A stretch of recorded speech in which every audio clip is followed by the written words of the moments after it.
ਵਾਹਿਗੁਰੂ ਜੀ ਕਾ ਖਾਲਸਾ, ਵਾਹਿਗੁਰੂ ਜੀ ਕੀ ਫਤਿਹ। ਭਗਤ ਪਾਵਨ ਭਗਤ ਵਸ਼ਲ ਅੰਤਰਜਾਮੀ ਗਰੀਬ ਨਵਾਜ ਦਸਾਂ ਪਾਤਸ਼ਾਹੀਆਂ ਦੀ ਜੋਤ, ਤਖਤ ਚੌਰ ਛਤਰ ਦੇ ਮਾਲਕ ਧੰਨ ਸ੍ਰੀ ਗੁਰੂ ਗ੍ਰੰਥ ਸਾਹਿਬ ਜੀ ਮਹਾਰਾਜ, ਸਤਿਗੁਰਾਂ ਦੀ ਮਹਾਨ ਕਿਰਪਾਲਤਾ ਦਇਆਲਤਾ ਦਾ ਸਦਕਾ ਜਗਤ ਗੁਰੂ ਧੰਨ ਧੰਨ ਸ੍ਰੀ ਗੁਰੂ ਨਾਨਕ ਦੇਵ ਸਾਹਿਬ ਜੀ ਮਹਾਰਾਜ, ਸਤਿਗੁਰਾਂ ਦੇ ਪਾਵਨ ਪਵਿੱਤਰ ਅਸਥਾਨ ਗੁਰਦੁਆਰਾ ਸ੍ਰੀ ਬੇਰ ਸਾਹਿਬ ਜੀ ਵਿਖੇ ਅੰਮ੍ਰਿਤ ਵੇਲੇ ਦੇ ਸਜੇ ਹੋਏ ਸੁੰਦਰ ਦੀਵਾਨ ਦੀ ਹਾਜ਼ਰੀ ਭਰ ਰਹੀ ਸਤਿਗੁਰਾਂ ਦੀ ਸਾਜੀ ਨਵਾਜੀ ਹੋਈ ਸਾਧ ਸੰਗਤ ਜੀਓ। ਪਾਰ ਬ੍ਰਹਮ ਹੋਆ ਸਹਾਈ, ਕਥਾ ਕੀਰਤਨ ਸੁਖਦਾਈ। ਪਾਰ ਬ੍ਰਹਮ ਪਰਮੇਸ਼ਵਰ ਵਾਹਿਗੁਰੂ ਜੀ ਨੇ ਕਿਰਪਾ ਕੀਤੀ ਹੈ, ਸਹਾਇਤਾ ਕੀਤੀ ਹੈ। ਅੰਮ੍ਰਿਤ ਵੇਲੇ ਤੋਂ ਆਪਣੇ ਅੰਮ੍ਰਿਤਮਈ ਦੀਦਾਰ ਬਖਸ਼ਿਸ਼ ਕੀਤੇ, ਪੰਜ ਬਾਣੀਆਂ ਦਾ ਨਿਤਨੇਮ, ਆਸਾ ਕੀ ਵਾਰ ਦਾ ਸੰਪੂਰਨ ਕੀਰਤਨ ਸਤਿਗੁਰਾਂ ਦੀ ਪਾਵਨ ਹਜ਼ੂਰੀ ਅੰਦਰ ਹੋਇਆ ਹੈ। ਲੜੀਵਾਰ ਰੂਪ ਵਿੱਚ ਸਤਿਗੁਰੂ ਜੀ ਅੰਮ੍ਰਿਤ ਬਾਣੀ ਦੁਆਰਾ ਪਾਵਨ ਉਪਦੇਸ਼ ਬਖਸ਼ਿਸ਼ ਕਰ ਰਹੇ ਹਨ। ਅੱਜ ਦਾ ਜੋ ਪਵਿੱਤਰ ਉਪਦੇਸ਼ ਸਤਿਗੁਰੂ ਜੀ ਕਿਰਪਾ ਕਰ ਰਹੇ ਹਨ, 932 ਅੰਗ ਤੇ ਇਹ ਦੱਖਣੀ ਓੰਕਾਰ ਬਾਣੀ ਦੇ ਅੰਦਰ 18ਵੀਂ ਪੌੜੀ ਸਤਿਗੁਰੂ ਜੀ ਦੀ ਉਚਾਰਨ ਕੀਤੀ ਹੋਈ ਹੈ। ਜਗਤ ਗੁਰੂ ਸ੍ਰੀ ਗੁਰੂ ਨਾਨਕ ਦੇਵ ਸਾਹਿਬ ਮਹਾਰਾਜ ਜੀ ਆਪਣੀ ਪਵਿੱਤਰ ਰਚਨਾ ਤੋਂ ਪਵਿੱਤਰ ਉਪਦੇਸ਼ ਦੀ ਬਖਸ਼ਿਸ਼ ਕਰ ਰਹੇ ਹਨ। ਜਿਵੇਂ ਗਰੀਬ ਨਵਾਜ ਸਤਿਗੁਰੂ ਜੀ ਕਿਰਪਾ ਕਰਦੇ, ਸ਼ਰਧਾ ਭਾਵਨਾ ਅਦਬ ਸਤਿਕਾਰ ਸਹਿਤ ਸਰਵਣ ਕਰੀਏ ਜੀ। ਵਾਹਿਗੁਰੂ ਸਾਹਿਬ ਜੀ। ਕਾਮ ਕ੍ਰੋਧ ਕਾਇਆ ਤਉ ਕਰ ਲੈ। ਧੰਨ ਸ੍ਰੀ ਗੁਰੂ ਨਾਨਕ ਦੇਵ ਸਾਹਿਬ ਜੀ ਮਹਾਰਾਜ ਸਾਨੂੰ ਸੰਸਾਰੀ ਜੀਵਾਂ ਨੂੰ ਸਮਝਾ ਰਹੇ ਹਨ ਕਿ ਹੇ ਭਾਈ, ਇਹ ਕਾਮ ਅਤੇ ਕ੍ਰੋਧ ਕਾਇਆ ਨੂੰ ਗਾਲ ਦਿੰਦੇ ਹਨ, ਸਰੀਰ ਨੂੰ ਗਾਲ ਦਿੰਦੇ ਹਨ। ਕਾਮ ਦਾ ਫੁਰਨਾ, ਕ੍ਰੋਧ ਦਾ ਫੁਰਨਾ ਇਹ ਕਾਇਆ ਨੂੰ ਗਾਲ ਕੇ ਰੱਖ ਦਿੰਦਾ ਹੈ, ਕਾਇਆ ਨੂੰ ਖੋਰ ਕੇ ਰੱਖ ਦਿੰਦਾ ਹੈ। ਇਸ ਕਰਕੇ ਇਹਨਾਂ ਵਿਕਾਰਾਂ ਤੋਂ ਬਚਣ ਵਾਸਤੇ ਗੁਰੂ ਸਾਹਿਬ ਜੀ ਦੀ ਸਿੱਖਿਆ ਨੂੰ ਸਰਵਣ ਕਰਕੇ ਮੰਨ ਕੇ ਆਪਣੇ ਜੀਵਨ ਵਿੱਚ ਧਾਰਨ ਕਰਨਾ ਚਾਹੀਦਾ ਹੈ। ਤਾਂ ਹੀ ਇਹਨਾਂ ਵਿਕਾਰਾਂ ਤੋਂ ਅਸੀਂ ਬਚ ਸਕਦੇ ਹਾਂ। ਔਰ ਇਹਨਾਂ ਵਿਕਾਰਾਂ ਤੋਂ ਬਚਣ ਵਾਸਤੇ ਗੁਰੂ ਮਹਾਰਾਜ ਦੇ ਚਰਨਾਂ ਦੇ ਵਿੱਚ ਬੇਨਤੀ ਕਰਨੀ ਚਾਹੀਦੀ ਹੈ। ਜਿਵੇਂ ਪੰਚਮ ਪਾਤਸ਼ਾਹ ਜੀ ਨੇ ਸਾਨੂੰ ਬੇਨਤੀ ਕਰਨ ਦਾ ਢੰਗ ਦੱਸਿਆ ਹੈ। ਕਾਮ ਕ੍ਰੋਧ ਅਰ ਲੋਭ ਮੋਹ ਬਿਨ ਸਜਾਏ ਅਹਮੇਵ, ਨਾਨਕ ਪ੍ਰਭ ਸਰਨਾਗਤੀ ਕਰ ਪ੍ਰਸਾਦ ਗੁਰਦੇਵ। ਕਿ ਹੇ ਗੁਰੂ ਦੇਵ ਜੀਓ, ਆਪ ਕਿਰਪਾ ਕਰੋ, ਅਸੀਂ ਆਪ ਜੀ ਦੀ ਸ਼ਰਨ ਵਿੱਚ ਆਏ ਹਾਂ। ਸਾਡੇ ਅੰਦਰੋਂ ਇਹਨਾਂ ਵਿਕਾਰਾਂ ਨੂੰ ਆਪ ਮੇਟ ਦੇਣਾ ਕਰੋ, ਇਹਨਾਂ ਤੋਂ ਰੱਖਿਆ ਕਰੋ। ਕਿਉਂਕਿ ਸਤਿਗੁਰੂ ਜੀ ਕਹਿੰਦੇ ਹਨ ਇਹ ਜੋ ਕਾਮ ਹੈ ਇਹ ਨਰਕਾਂ ਦੇ ਵਿੱਚ ਜੀਵ ਨੂੰ ਵਿਸਰਾਮ ਦਿੰਦਾ। ਕਾਮ ਜੀਵ ਨੂੰ ਨਰਕਾਂ ਦੇ ਵਿੱਚ ਪਾਉਣ ਵਾਲਾ। ਹੇ ਕਾਮੰ ਨਰਕ ਵਿਸਰਾਮੰ, ਵੀ ਹੇ ਕਾਮ ਤੂੰ ਜੀਵ ਨੂੰ ਸਿੱਧਾ ਨਰਕਾਂ ਦੇ ਵਿੱਚ ਲਿਜਾਂਦਾ, ਨਰਕਾਂ ਦੇ ਵਿੱਚ ਜਾ ਕੇ ਵਿਸਰਾਮ ਕਰਾਉਣਾ। ਵਿਸਰਾਮ ਤੋਂ ਭਾਵ ਟਿਕਾਣਾ ਕਰਾਉਂਦਾ, ਵੀ ਨਰਕਾਂ 'ਚ ਲਿਜਾ ਕੇ ਬਿਠਾ ਦੇਣਾ। ਉਸ ਤੋਂ ਬਾਅਦ ਇੱਕ ਵਾਰ ਨਰਕਾਂ 'ਚ ਖੜਦਾ ਹੈ ਤੇ ਫਿਰ ਬਹੁਤੀਆਂ ਜੂਨੀਆਂ ਦੇ ਵਿੱਚ ਭਰਮਾਉਂਦਾ। ਹੇ ਕਾਮੰ ਨਰਕ ਵਿਸਰਾਮੰ ਬਹੁ ਜੋਨੀ ਭਰਮਾਵਣਾ ਹੈ। ਬਹੁਤੀਆਂ ਜੂਨੀਆਂ ਦੇ ਵਿੱਚ ਫਿਰ ਜੀਵ ਦਾ ਤੂੰ ਭਰਮਣ ਕਰਾਉਂਦਾ। ਤੇ ਸਤਿਗੁਰੂ ਜੀ ਨੇ ਐਸਾ ਵੀ ਬਚਨ ਕਿਹਾ, ਨਿਮਖ ਕਾਮ ਸਵਾਦ ਕਾਰਨ, ਕਿ ਇੱਕ ਨਿਮਖ ਮਾਤਰ ਕਾਮ ਦੇ ਸਵਾਦ ਦੇ ਵਾਸਤੇ ਫਿਰ ਜੀਵ ਕਰੋੜਾਂ ਦਿਨ ਦੁੱਖ ਭੋਗਦਾ ਹੈ। ਤੇ ਤਪੇ ਹੋਏ ਥੰਮਾਂ ਦੇ ਨਾਲ ਵੀ ਇਸ ਨੂੰ ਲਾਇਆ ਜਾਂਦਾ। ਪਰ ਤ੍ਰੇ ਆਰਾਮਣ ਜਾਹੇ ਸੇਈ ਤਾ ਲਾਜੀਆ ਹੈ। ਤਾ ਲਾਜੀਆ ਹੈ, ਤਲੇ ਜਾਂਦੇ। ਮਹਾਰਾਜ ਕਹਿੰਦੇ ਕੜਾਈਆਂ ਦੇ ਵਿੱਚ ਉਹ ਜੀਵ ਜਿਹੜੇ ਪਰਾਇਆ ਸੰਗ ਕਰਦੇ ਹਨ, ਪਰਾਇਆ ਸੰਗ ਕਰਨ ਵਾਸਤੇ ਤੇ ਕਾਮ ਦੇ ਅਧੀਨ ਹੋ ਕਰਕੇ ਜੀਵ ਇਹ ਪਾਪ ਕਰਨ ਤੋਂ ਵੀ ਸੰਕੋਚ ਨਹੀਂ ਕਰਦਾ। ਗੁਰਮਤਿ ਦੇ ਵਿੱਚ ਜਿੱਥੇ ਪੰਜਾਂ ਕਕਾਰਾਂ ਦੀ ਰਹਿਤ ਹੈ, ਕੇਸ ਕੰਘਾ ਕੜਾ ਕਿਰਪਾਨ ਕਛਹਿਰਾ, ਇਹ ਪੰਜਾਂ ਕਕਾਰਾਂ ਦੀ ਰਹਿਣੀ ਦਿੱਤੀ ਮਹਾਰਾਜ ਸਾਹਿਬ ਜੀ ਨੇ। ਖਾਲਸੇ ਦਾ ਸਾਜਨਾ ਦਿਵਸ ਆ ਰਿਹਾ ਹੈ 14 ਤਰੀਕ ਨੂੰ, ਵੈਸਾਖੀ ਦਾ ਦਿਹਾੜਾ, ਜਦੋਂ ਮਹਾਰਾਜ ਸਾਹਿਬ ਜੀ ਨੇ ਪੰਜ ਕਕਾਰ ਬਖਸ਼ਿਸ਼ ਕੀਤੇ ਦਸ਼ਮੇਸ਼ ਪਿਤਾ ਜੀ ਨੇ, ਔਰ ਪੰਜਾਂ ਕਕਾਰਾਂ ਦੀ ਰਹਿਣੀ ਬਖਸ਼ਿਸ਼ ਕੀਤੀ। ਉਸ ਮੌਕੇ ਤੇ ਮਹਾਰਾਜ ਸਾਹਿਬ ਜੀ ਨੇ ਵਜਰ ਕੁਰੈਤਾਂ ਦਾ ਤਿਆਗ ਕਰਨਾ ਵੀ ਦੱਸਿਆ।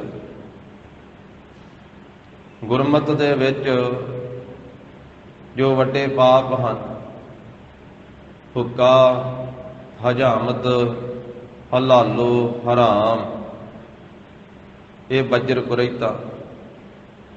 ਜਦੋਂ ਹੁੱਕਾ ਆਖਿਆ ਤੇ ਉਹਦੇ ਵਿੱਚ ਸਾਰੇ ਨਸ਼ੇ ਆ ਗਏ। ਸਭ ਪ੍ਰਕਾਰ ਦੇ ਨਸ਼ਿਆਂ ਤੋਂ, ਤੰਬਾਕੂ ਆਦਿਕ ਤੋਂ ਬਚਾਇਆ। ਹਜਾਮਤ, ਕੇਸਾਂ ਦੀ ਬੇਅਦਬੀ ਨਹੀਂ ਕਰਨੀ। ਹਲਾਲੋ, ਕਿਸੇ ਪ੍ਰਕਾਰ ਦਾ ਮਾਸ ਨਹੀਂ ਖਾਣਾ। ਇਸੇ ਪ੍ਰਕਾਰ ਪੁੱਠਾ ਹਲਾਲ ਕੀਤਾ ਹੋਇਆ, ਕਿਉਂਕਿ ਮੁਸਲਮਾਨੀ ਰਾਜ ਸੀ, ਉਹ ਜ਼ਬਰਦਸਤੀ ਕਮਾਉਂਦੇ ਸੀ। ਮਹਾਰਾਜ ਕਹਿੰਦੇ ਸਾਡੇ ਸਿੰਘ, ਸਾਡੇ ਸਿੱਖ ਇਹ ਹਲਾਲ ਨਹੀਂ ਖਾਣਗੇ। ਹਰਾਮ, ਪਰਾਇਆ ਸੰਗ ਕਰਨਾ, ਆਖਿਆ ਇਹਦੇ ਤੋਂ ਬਚ ਕੇ ਰਹਿਣਾ, ਪਰਾਏ ਸੰਗ ਤੋਂ। ਸ਼ਰਾਬ ਆਦਿਕ ਨਹੀਂ ਪੀਣੀ। ਇਹ ਕੁਰੈਤਾਂ ਦਾ ਤਿਆਗ ਕਰਵਾਇਆ ਗਰੀਬ ਨਵਾਜ ਸਾਹਿਬ ਜੀ ਨੇ। ਤਾਂ ਇਹਦੇ ਵਿੱਚ ਜਿਹੜਾ ਪਰਾਇਆ ਸੰਗ ਕਰਨਾ, ਇਸ ਨੂੰ ਵੱਡੀ ਕੁਰੈਤ ਵਜਰ ਪਾਪ ਆਖਿਆ। ਤਾਂ ਸਤਿਗੁਰੂ ਜੀ ਨੇ ਰਹਿਤ ਮਰਿਆਦਾ ਦਿੱਤੀ ਹੈ ਆਪਣੇ ਸਿੱਖਾਂ ਨੂੰ, ਆਪਣੇ ਖਾਲਸੇ ਨੂੰ। ਨਾਲ ਫਰਮਾਇਆ, ਰਹਿਣੀ ਰਹਿ ਸੋਈ ਸਿੱਖ ਮੇਰਾ, ਉਹ ਸਾਹਿਬ ਮੈਂ ਉਸਕਾ ਚੇਰਾ। ਇਹ ਕਾਮ ਤੋਂ ਬਚਣ ਵਾਸਤੇ ਸਤਿਗੁਰੂ ਸਾਹਿਬ ਜੀ ਨੇ ਉਪਦੇਸ਼ ਬਖਸ਼ਿਸ਼ ਕੀਤਾ। ਔਰ ਜਤ ਸਤ ਦੀ ਨਿਸ਼ਾਨੀ ਇਹ ਕਕਾਰ ਕਛਹਿਰਾ ਬਖਸ਼ਿਸ਼ ਕੀਤਾ ਮਹਾਰਾਜ ਸਾਹਿਬ ਜੀ ਨੇ। ਆਖਿਆ ਸਾਡਾ ਸਿੱਖ ਜਤ ਸਤ ਦੇ ਵਿੱਚ ਪਰਪੱਕ ਰਵੇ, ਤਿਆਰ ਬਰ ਤਿਆਰ ਰਵੇ। ਔਰ ਗਰੀਬ ਨਵਾਜ ਸਾਹਿਬ ਜੀ ਨੇ ਆਪਣੀ ਰਸਨਾ ਤੋਂ ਇਹ ਪਵਿੱਤਰ ਉਪਦੇਸ਼ ਬਚਨ ਉਚਾਰਨ ਕੀਤੇ। ਮਹਾਰਾਜ ਕਹਿਣ ਲੱਗੇ ਚਰਿਤਰਾਂ ਵਿੱਚ ਬਚਨ ਆਉਂਦਾ ਹੈ, ਏਕ ਤਰਨ ਦੂਜੈ ਮਦੀ ਤੀਜੈ ਅਤ ਤਨ ਧਾਮ, ਤੀਜੈ ਅਤ ਧਨ ਧਾਮ, ਪਾਪ ਕਰੈ ਬਿਨ ਕਿਉ ਬਚੈ, ਬਚੈ ਬਚਾਵੈ ਰਾਮ। ਮਹਾਰਾਜ ਕਹਿੰਦੇ ਇੱਕ ਮਨੁੱਖ ਜਵਾਨ ਹੋਵੇ ਏਕ ਤਰਨ, ਤੇ ਦੂਜਾ ਉਹ ਨਸ਼ਾ ਖਾਂਦਾ ਹੋਵੇ, ਦੂਜਾ ਮਦੀ, ਤੇ ਤੀਜੀ ਗੱਲ ਵੀ ਉਹਦੇ ਘਰ ਵਿੱਚ ਧਨ ਵੀ ਬਹੁਤਾ ਖੁੱਲਾ ਹੋਵੇ। ਏਕ ਤਰਨ ਦੂਜਾ ਮਦੀ ਤੀਜੇ ਅਤ ਧਨ ਧਾਮ। ਤੇ ਕਲਗੀਧਰ ਪਾਤਸ਼ਾਹ ਕਹਿੰਦੇ ਫਿਰ ਪਾਪ ਕਰੈ ਬਿਨ ਕਿਉਂ ਬਚੈ, ਫਿਰ ਪਾਪ ਕਰਨ ਤੋਂ ਕਿਵੇਂ ਬਚ ਸਕਦਾ ਇਸ ਤਰ੍ਹਾਂ ਦਾ ਮਨੁੱਖ। ਇੱਕ ਜਵਾਨ ਹੈ, ਦੂਜਾ ਨਸ਼ਾ ਕਰਦਾ ਹੈ, ਤੀਜਾ ਅਤ ਦਾ ਧਨ ਹੈ ਘਰ ਦੇ ਵਿੱਚ। ਪਾਪ ਬਚੈ, ਪਾਪ ਕਰੈ ਬਿਨ ਕਿਉਂ ਬਚੈ, ਬਚੈ ਬਚਾਵੈ ਰਾਮ। ਪਾਪ ਕਰਨ ਤੋਂ ਕਿਵੇਂ ਬਚ ਸਕਦਾ? ਮਹਾਰਾਜ ਕਹਿੰਦੇ ਤਾਂ ਹੀ ਬਚ ਸਕਦਾ ਹੈ ਜੇ ਰਾਮ ਬਚਾਵੇ, ਜੇ ਪਰਮੇਸ਼ਰ ਬਚਾਵੇ। ਬਚੈ ਬਚਾਵੈ ਰਾਮ।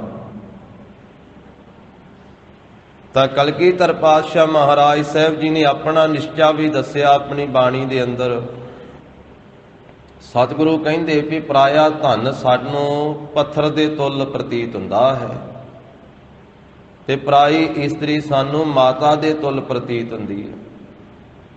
ਪਰ ਧਨ ਪਾਹਨ ਤੁੱਲ ਤ੍ਰਿਆ ਪਰ ਮਾਤ ਹਮਾਰੈ। ਤੋ ਐਸੇ ਬਚਨ ਗਰੀਬ ਨਵਾਜ ਸਾਹਿਬ ਜੀ ਨੇ ਇਹ ਸਾਧ ਸੰਗਤ ਜੀ ਸਿੱਖਿਆਦਾਇਕ ਬਚਨ ਆਪਣੀ ਬਾਣੀ ਵਿੱਚ ਆਪਣੀ ਰਸਨਾ ਤੋਂ ਉਚਾਰਨ ਕੀਤੇ, ਅਵਗੁਣਾ ਪਾਪਾਂ ਵਕਾਰਾਂ ਤੋਂ ਸਾਨੂੰ ਬਚਾਉਣ ਵਾਸਤੇ। ਫਿਰ ਮਹਾਰਾਜ ਸਾਹਿਬ ਜੀ ਕਹਿੰਦੇ ਹਨ, ਸਤਿਗੁਰੂ ਗਰੀਬ ਨਵਾਜ ਸਾਹਿਬ ਜੀ ਸਿੱਖਿਆ ਦਿੰਦਿਆਂ ਹੋਇਆਂ ਖਾਲਸੇ ਨੂੰ, ਨਿਜ ਨਾਰੀ ਕੇ ਸਾਥ ਨੇਹੋ ਤੁਮ ਨਿਤ ਵਡਈਆ ਹੋ, ਪਰ ਨਾਰੀ ਕੀ ਸੇਜ ਭੂਲ ਸੁਪਨਾ ਹੋਣਾ ਜਈਆ। ਇਹ ਮਹਾਰਾਜ ਸਾਹਿਬ ਜੀ ਨੇ ਸਿੱਖਿਆ ਦਿੱਤੀ ਹੈ ਕਲਗੀਧਰ ਪਾਤਸ਼ਾਹ ਜੀ ਨੇ। और ऐसे बचन भी आप जी ने फरमाए, सुध जबते हम धरी बचन गुर दये हमारे, पूत यह प्राण तोहे प्राण जब लग घट थारे। कहन लगे जदों तो असीं होश संभाली है ना, थोड़े जे वड्डे होए ते साडे पिता श्री गुरु तेग बहादुर साहब महाराज जी ने सानू ये सिक्ख्या दित्ती है। कलगीधर पातशाह अपने वास्ते कहंदे हन, सुध जपते हम धरी बचन गुर दये हमारे। साडे गुरु श्री गुरु तेग बहादुर साहब महाराज ने सानू ये बचन दिते, ये सिक्ख्या दिती कि पुत्र है सिक्ख्या ते तुसी चलना सारा जीवन। सुध जपते हम धरी बचन गुर दये हमारे, पूत यह प्राण तोहे प्राण जब लग घट थारे। पुत्र ਇਹ ਪ੍ਰਾਣ ਤੂੰ ਕਰਨਾ ਹੈ ਸਾਰੀ ਜ਼ਿੰਦਗੀ ਸਾਰਾ ਜੀਵਨ, ਜਿੰਨਾ ਚਿਰ ਤੇਰੇ ਸਰੀਰ ਵਿੱਚ ਪ੍ਰਾਣ ਚੱਲਦੇ ਆ, ਜਿੰਨੇ ਚਿਰ ਤੇਰੇ ਸਰੀਰ ਦੇ ਵਿੱਚ ਜਾਨ ਹੈ। ਪੂਤ ਇਹ ਪ੍ਰਾਣ ਤੋਹੇ ਪ੍ਰਾਣ ਜਗ ਲਗ ਘਟ ਥਾਰੇ, ਨਿਜ ਨਾਰੀ ਕੇ ਸਾਥ ਨੇਹੋ ਤੁਮ ਨਿਤ ਵਡਈਆ ਹੋ, ਪਰ ਨਾਰੀ ਕੀ ਸੇਜ ਭੂਲ ਸੁਪਨਾ ਹੋਣਾ ਚਾਹੀਏ। ਕਿ ਪਰਾਈ ਸੇਜਾ ਤੇ ਸੁਪਨੇ ਵਿੱਚ ਵੀ ਭੁੱਲ ਕੇ ਕਦੀ ਨਹੀਂ ਜਾਣਾ।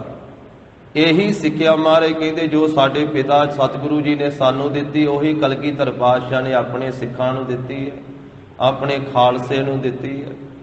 ਕਿ ਭਾਈ ਤੁਸੀਂ ਇਹ ਕਾਮ ਤੋਂ ਬਚ ਕਰਕੇ ਰਹਿਣਾ ਹੈ, ਔਰ ਕਾਮ ਤੇ ਕ੍ਰੋਧ ਇਹ ਕਾਇਆ ਨੂੰ ਗਾਲ ਦੇਣ ਵਾਲੇ ਹਨ। ਧੰਨ ਸ੍ਰੀ ਗੁਰੂ ਨਾਨਕ ਦੇਵ ਸਾਹਿਬ ਮਹਾਰਾਜ ਅੱਜ ਦੀ ਸਿੱਖਿਆ ਦੇ ਰਹੇ ਆ। ਕਾਮ ਅਤੇ ਕ੍ਰੋਧ, ਕਾਮ ਅਤੇ ਗੁੱਸਾ ਇਹ ਸਰੀਰ ਨੂੰ ਗਾਲ ਦਿੰਦੇ। ਕਿਸ ਤਰ੍ਹਾਂ ਗਾਲ ਦਿੰਦੇ ਆ? ਅਗਲੀ ਪੰਕਤੀ ਵਿੱਚ ਮਹਾਰਾਜ ਦੱਸਦੇ ਹਨ, ਜਿਉ ਕੰਚਨ ਸੁਹਾਗਾ ਢਾਲੈ। ਜਿਉ ਕੰਚਨ ਸੁਹਾਗਾ ਢਾਲੈ। ਜਿਵੇਂ ਕੰਚਨ ਸੋਨੇ ਨੂੰ ਸੁਹਾਗਾ ਉਹ ਢਾਲ ਕੇ ਰੱਖ ਦਿੰਦਾ ਹੈ। ਜਿਸ ਵੇਲੇ ਸੁਨਿਆਰਾ ਸੋਨੇ ਨੂੰ ਢਾਲਦਾ ਹੈ ਤੇ ਉਹ ਕੁਠਾਲੀ ਵਿੱਚ ਸੁਹਾਗਾ ਪਾਉਂਦਾ ਹੈ, ਤੇ ਸੁਹਾਗਾ ਐਸੀ ਖਾਰੀ ਵਸਤੂ ਹੈ, ਉਹ ਸੋਨੇ ਨੂੰ ਢਾਲ ਕੇ ਪਿਘਲਾ ਕੇ ਪਾਣੀ ਕਰ ਦਿੰਦਾ ਹੈ, ਪਤਲਾ ਕਰ ਦਿੰਦਾ ਹੈ, ਢਾਲ ਦਿੰਦਾ ਹੈ। ਜਿਵੇਂ ਸੁਹਾਗਾ ਸੋਨੇ ਨੂੰ ਢਾਲ ਦਿੰਦਾ ਹੈ, ਪਿਘਲਾ ਦਿੰਦਾ ਹੈ, ਪਤਲਾ ਕਰ ਦਿੰਦਾ ਹੈ, ਪਾਣੀ ਬਣਾ ਦਿੰਦਾ ਹੈ, ਇਸੇ ਤਰ੍ਹਾਂ ਕਾਮ ਵੀ ਕਾਇਆ ਨੂੰ ਗਾਲ ਕੇ ਰੱਖ ਦਿੰਦਾ ਹੈ। ਇਸੇ ਤਰ੍ਹਾਂ ਕ੍ਰੋਧ ਵੀ ਇਸ ਸਰੀਰ ਨੂੰ ਢਾਲ ਕੇ ਰੱਖ ਦਿੰਦਾ ਹੈ, ਪਿਘਲਾ ਕੇ ਰੱਖ ਦਿੰਦਾ ਹੈ। ਤਾਂ ਕ੍ਰੋਧ ਦੇ ਬਾਰੇ ਵੀ ਗੁਰਮੁਖਾਂ ਨੇ, ਮਹਾਤਮਾ ਨੇ ਜ਼ਿਕਰ ਕੀਤਾ ਕਿ ਕ੍ਰੋਧ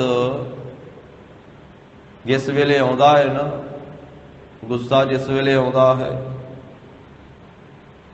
ਤਾਂ ਇਹ ਜ਼ਹਿਰ ਨਾਲੋਂ ਵੀ ਖਤਰਨਾਕ ਹੈ। ਜ਼ਹਿਰ ਜਿਸ ਭਾਂਡੇ ਵਿੱਚ ਪਿਆ ਹੋਇਆ, ਉਸ ਭਾਂਡੇ ਨੂੰ ਕੁਝ ਨਹੀਂ ਕਹਿੰਦਾ। ਜਿਸ ਬਰਤਨ ਦੇ ਵਿੱਚ ਜਾਂ ਜਿਸ ਸੀਸੀ ਦੇ ਵਿੱਚ ਪਿਆ ਹੋਇਆ ਹੈ ਨਾ ਜ਼ਹਿਰ, ਉਹ ਸੀਸੀ ਦਾ ਕੁਝ ਨਹੀਂ ਵਿਗਾੜਦਾ, ਭਾਵੇਂ ਕਿੰਨੇ ਸਾਲ ਮਰਜ਼ੀ ਉਹ ਸੀਸੀ 'ਚ ਪਿਆ ਰਹੇ। ਪਰ ਜਦੋਂ ਸੀਸੀ ਨੂੰ ਕੋਈ ਖੋਲ ਕੇ ਆਪਦੇ ਮੂੰਹ 'ਚ ਪਾ ਕੇ ਜ਼ਹਿਰ ਨੂੰ ਪੀਵੇਗਾ ਨਾ, ਤੇ ਜ਼ਹਿਰ ਪੀਣ ਵਾਲੇ ਨੂੰ ਜ਼ਹਿਰ ਨੇ ਖਤਮ ਕਰ ਦੇਣਾ। ਪਰ ਕਹਿੰਦੇ ਕ੍ਰੋਧ ਤਾਂ ਜ਼ਹਿਰ ਨਾਲੋਂ ਵੀ ਮਾੜਾ ਹੈ। ਉਹ ਜ਼ਹਿਰ ਜਿਸ ਭਾਂਡੇ ਵਿੱਚ ਪਿਆ ਉਹਦਾ ਕੁਝ ਨਹੀਂ ਵਿਗਾੜਦਾ, ਪਰ ਕ੍ਰੋਧ ਜਿਸ ਭਾਂਡੇ ਵਿੱਚ ਪਿਆ ਉਸ ਭਾਂਡੇ ਨੂੰ ਵੀ ਇਹ ਨੁਕਸਾਨ ਦਿੰਦਾ। ਜਿਸ ਹਿਰਦੇ ਦੇ ਵਿੱਚ ਹੈ, ਜਿਸ ਸਰੀਰ ਦੇ ਵਿੱਚ ਹੈ ਗੁੱਸਾ, ਉਸ ਸਰੀਰ ਰੂਪੀ ਭਾਂਡੇ ਦਾ ਵੀ ਨੁਕਸਾਨ ਕਰਦਾ ਹੈ। ਤੇ ਗੁੱਸੇ ਦੇ ਵਿੱਚ ਆ ਕੇ ਜਦੋਂ ਦੂਜੇ ਨੂੰ ਕੁਝ ਬੋਲਿਆ ਜਾਂਦਾ ਹੈ, ਉਹਨੂੰ ਵੀ ਤਾ ਚਾੜ ਦਿੰਦਾ, ਫਿਰ ਉਹਦਾ ਵੀ ਰੰਗ ਰੂਪ ਬਦਲਾ ਦਿੰਦਾ ਹੈ। ਕ੍ਰੋਧ ਵਿੱਚ ਬੋਲੇ ਹੋਏ ਬੋਲ ਆਪਣੇ ਆਪ ਦਾ ਨੁਕਸਾਨ ਤਾਂ ਕਰਦੇ ਹੀ ਆ, ਦੂਜੇ ਦਾ ਵੀ ਕਰਦੇ। ਤੇ ਭਰਤਰੀ ਜੀ ਨੇ ਤੇ ਆਖਿਆ ਕਿ ਗੁੱਸਾ ਕਹਿੰਦਾ ਵੀ ਜਦੋਂ ਮੈਂ ਆ ਜਾਵਾਂ ਨਾ, ਤੇ ਅੱਖਾਂ ਵਾਲਿਆਂ ਨੂੰ ਅੰਨ੍ਹਿਆਂ ਕਰ ਦੇਣਾ ਤੇ ਕੰਨਾਂ ਵਾਲਿਆਂ ਨੂੰ ਬੋਲੇ ਕਰ ਦੇਣਾ। ਗੁੱਸਾ ਕਹਿੰਦਾ ਮੇਰੇ 'ਚ ਇੰਨੀ ਤਾਕਤ ਆ, ਜਦੋਂ ਮੈਂ ਆਉਣਾ ਵਾ ਨਾ ਬੰਦੇ ਦੇ ਅੰਦਰ, ਤੇ ਫਿਰ ਮੈਂ ਅੱਖਾਂ ਵਾਲਿਆਂ ਨੂੰ ਅੰਨ੍ਹੇ ਕਰ ਦੇਣਾ ਤੇ ਕੰਨਾਂ ਵਾਲਿਆਂ ਨੂੰ ਬੋਲੇ ਕਰ ਦੇਣਾ। ਜਦੋਂ ਆਇਆ ਹੋਵੇ ਨਾ ਗੁੱਸਾ, ਤੇ ਬੰਦਾ ਕਹਿੰਦਾ ਪਾਸੇ ਹਟ ਜਾਓ, ਮੈਨੂੰ ਨਹੀਂ ਦਿਖਦਾ ਹੁਣ ਕੁਝ ਵੀ। ਉਹ ਕੋਈ ਗੱਲ ਸਮਝਾਉਣ ਦਾ ਕੋਈ ਯਤਨ ਕਰੇ, ਕਹਿੰਦਾ ਪਾਸੇ ਹਟ ਜਾਓ, ਮੈਨੂੰ ਨਹੀਂ ਸੁਣਦਾ ਕੁਝ ਵੀ। ਹੁਣ ਸੁਣਦਾ ਤੇ ਹੁੰਦਾ ਹੀ ਆ, ਕੰਨ ਤੇ ਨਾਲ ਹੀ ਹੁੰਦੇ ਆ, ਪਰ ਗੁੱਸੇ ਦਾ ਪ੍ਰਭਾਵ ਹੀ ਐਸਾ, ਕੰਨਾਂ ਦੇ ਹੁੰਦਿਆਂ ਗੁੱਸਾ ਬੋਲਾ ਕਰ ਦਿੰਦਾ ਹੈ, ਅੱਖਾਂ ਦੇ ਹੁੰਦਿਆਂ ਇਹ ਅੰਨਾ ਕਰ ਦਿੰਦਾ ਹੈ। ਅੰਧ ਕਰੋ ਦ੍ਰਿਗਵੰਤਨ ਕੋ, ਸੁਰਤਵੰਤਨ ਕੋ ਬਦਰੋ ਕਰ ਡਾਰੋ। ਔਰ ਬੁੱਧੀ ਦੀ ਅਕਲ ਮੱਤ ਵੀ ਨਾਸ ਕਰ ਦਿੰਦਾ। ਜੀਵ ਦੇ ਉੱਤੇ ਵੀ ਫਿਰ ਉਸ ਵੇਲੇ ਕਾਬੂ ਨਹੀਂ ਰਹਿੰਦਾ, ਕੰਟਰੋਲ ਨਹੀਂ ਰਹਿੰਦਾ।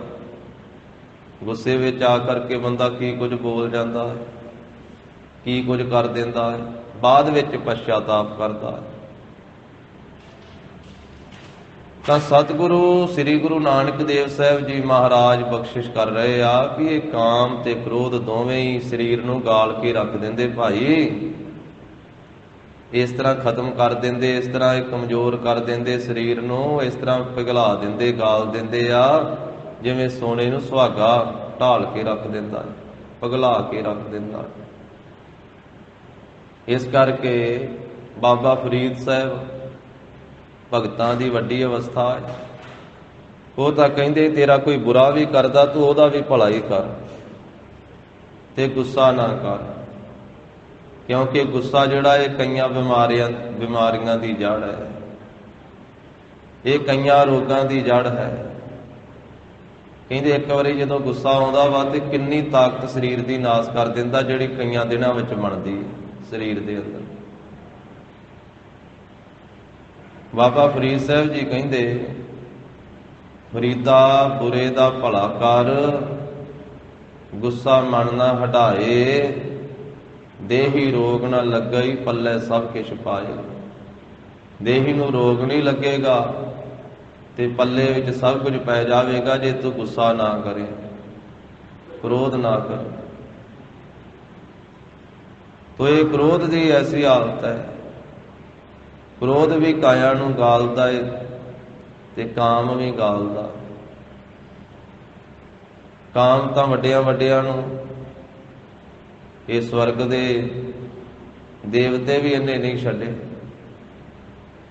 ਇੰਦਰ ਦੇਵਤੇ ਵਰਗੇ, ਇੰਦਰ ਦੇਵਤਾ ਹੁਣ ਦੇਵਤਿਆਂ ਦਾ ਰਾਜਾ, ਤੇ ਗੌਤਮ ਰਿਖੀ ਦੇ ਘਰ ਵਾਲੀ ਤੇ ਉਹ ਵੀ ਮੋਹਿਤ ਹੋ ਗਿਆ। ਸਤਿਗੁਰਾਂ ਨੇ ਬਾਣੀ ਵਿੱਚ ਜ਼ਿਕਰ ਕੀਤਾ, ਇਹ ਕਾਮ ਦੀ ਐਸੀ ਹਾਲਤ ਹੈ।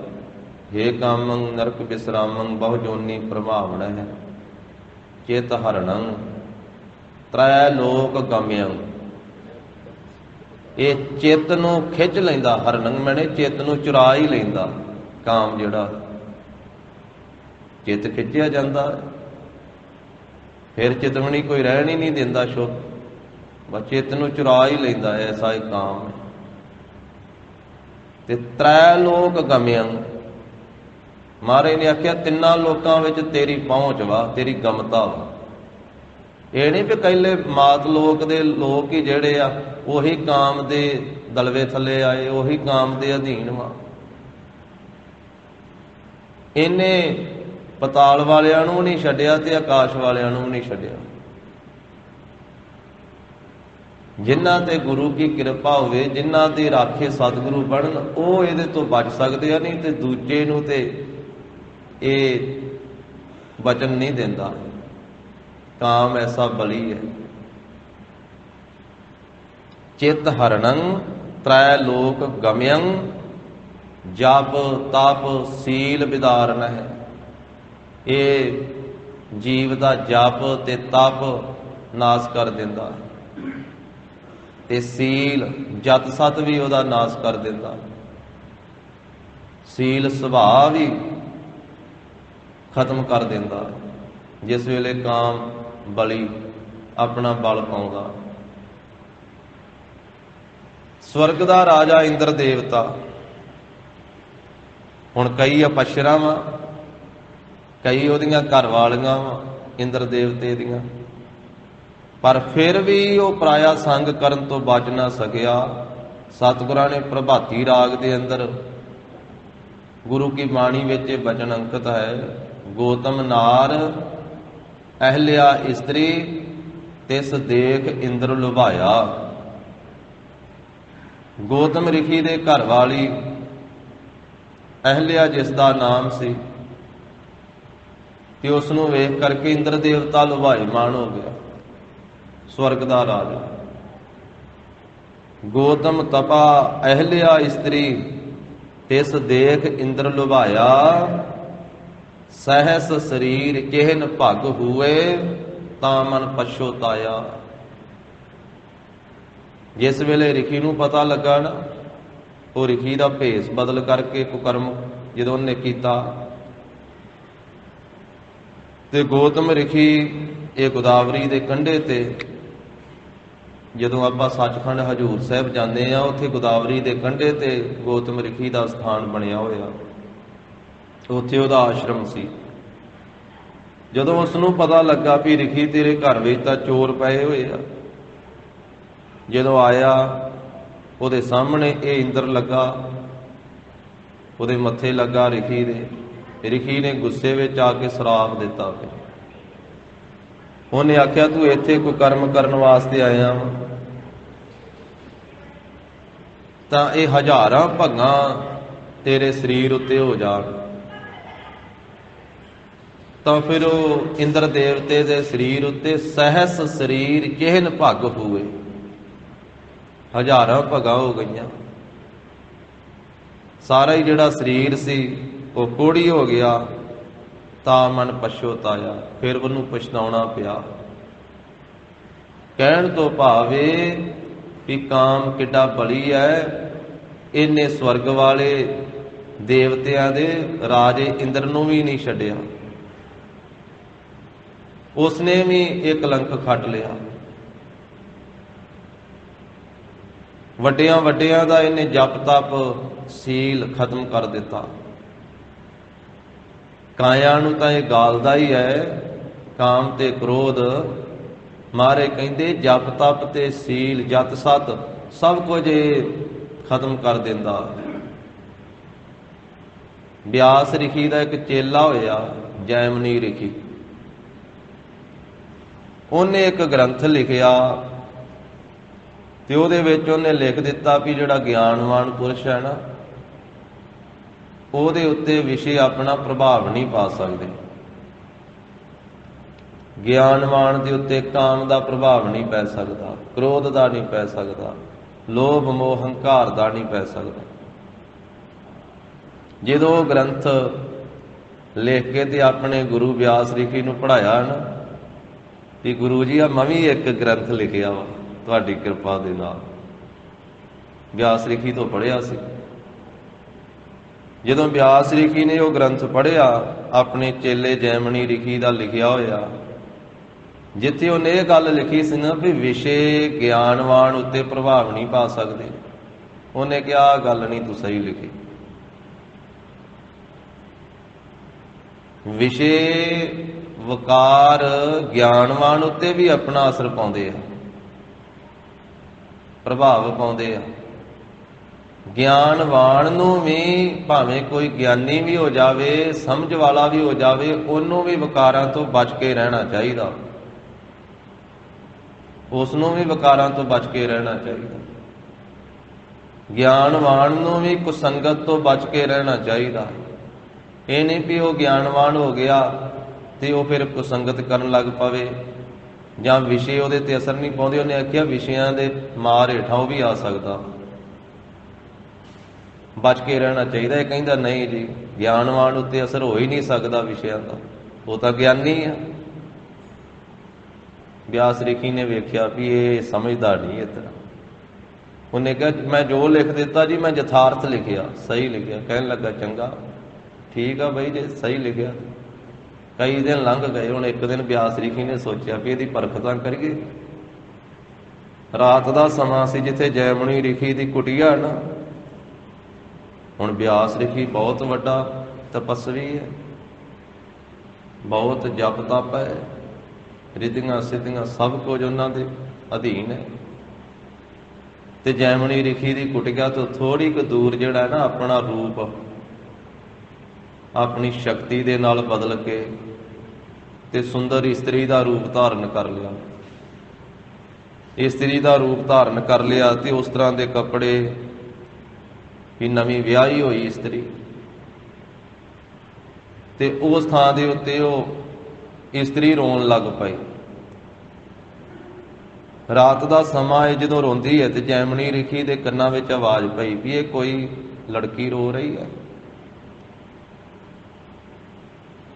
ਤਾਂ ਉਹ ਆਉਂਦਾ ਹੈ ਆਪਣੀ ਕੁਟੀਆ ਚੋਂ ਬਾਹਰ, ਜੈਮਨੀ ਰਿਖੀ। ਉਹਨੇ ਆਖਿਆ ਵੀ ਇਹ ਲੜਕੀ ਤੂੰ ਕਿਉਂ ਰੋ ਰਹੀ ਹੈ? ਉਹਨੇ ਕਿਹਾ ਜੀ ਮੇਰਾ ਵਿਆਹ ਹੋਇਆ ਤੇ ਮੇਰਾ ਪਤੀ ਮੇਰਾ ਮੁਕਲਾਵਾ ਲੈ ਕੇ ਜਾ ਰਿਹਾ ਸੀ,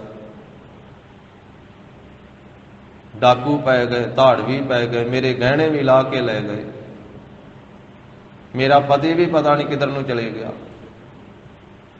ਹੁਣ ਮੈਂ ਇਕੱਲੀ ਹਾਂ ਤੇ ਮੈਨੂੰ ਰਾਤ ਠਹਿਰਨ ਵਾਸਤੇ ਕੋਈ ਜਗ੍ਹਾ ਦਿਓ। ਹੈ ਸੀ ਸਾਰਾ ਬਿਆਸ ਰਿਖੀ ਨੇ ਆਪਣੇ ਚੇਲੇ ਨੂੰ ਪਰਖਣ ਵਾਸਤੇ ਸਾਰਾ ਕੌਤਕ ਰਚਿਆ ਵੀ ਇਹਨੇ ਗ੍ਰੰਥ 'ਚ ਲਿਖ ਦਿੱਤਾ ਵੀ ਜਿਹੜਾ ਗਿਆਨਵਾਨ ਹੋ ਜਾਵੇ ਉਹਦੇ ਉੱਤੇ ਵਿਸ਼ੇ ਅਸਰ ਨਹੀਂ ਪਾਉਂਦੇ, ਉਹਦੇ ਉੱਤੇ ਕਾਮ ਅਸਰ ਨਹੀਂ ਪਾਉਂਦਾ, ਉਹ ਕਾਮ ਦੀ ਮਾਰ ਹੇਠਾਂ ਨਹੀਂ ਆਉਂਦਾ। ਇਹਨੇ ਆਖਿਆ ਵੀ ਤੂੰ ਮੇਰੀ ਕੁਟੀਆ ਵਿੱਚ ਰਹਿ ਲਾ ਰਾਤ, ਸਵੇਰੇ ਚਲੇ ਜਾਵੀਂ। ਉਹਨੇ ਕਿਹਾ ਠੀਕ ਆ ਰਿਖੀ ਜੀ, ਮੈਨੂੰ ਰਾਤ ਗੁਜ਼ਾਰਨ ਵਾਸਤੇ ਕੁਟੀਆ ਦੇ ਦਿਓ। ਇਹਨੇ ਕਿਹਾ ਵੀ ਰਾਤ ਨੂੰ ਤੂੰ ਕੁਟੀਆ ਦਾ ਦਰਵਾਜ਼ਾ ਨਹੀਂ ਖੋਲ੍ਹਣਾ, ਭਾਵੇਂ ਮੈਂ ਵੀ ਤੈਨੂੰ ਆਖਾਂ। ਹੁਣ ਜੰਗਲ ਦੇ ਵਿੱਚ ਕੁਟੀਆ ਹੈ ਤੇ ਉਹ ਲੜਕੀ, ਉਹ ਤਾਂ ਬਿਆਸ ਰਿਖੀ ਸੀ, ਉਹ ਬਣਿਆ ਬੈਠਾ ਸੀ ਲੜਕੀ। ਉਹ ਕੁਟੀਆ ਦੇ ਦਿੱਤੀ, ਉਹਨੇ ਅੰਦਰ ਵੜ ਕੇ ਦਰਵਾਜ਼ਾ ਬੰਦ ਕਰ ਲਿਆ। ਜਦੋਂ ਅੱਧੀ ਕੁ ਰਾਤ ਹੋਈ ਤੇ ਉਸਨੇ ਵੇਦਾਂ ਦੀਆਂ ਰਿਚਾਂ ਪੜ੍ਹਨੀਆਂ ਸ਼ੁਰੂ ਕਰ ਦਿੱਤੀਆਂ।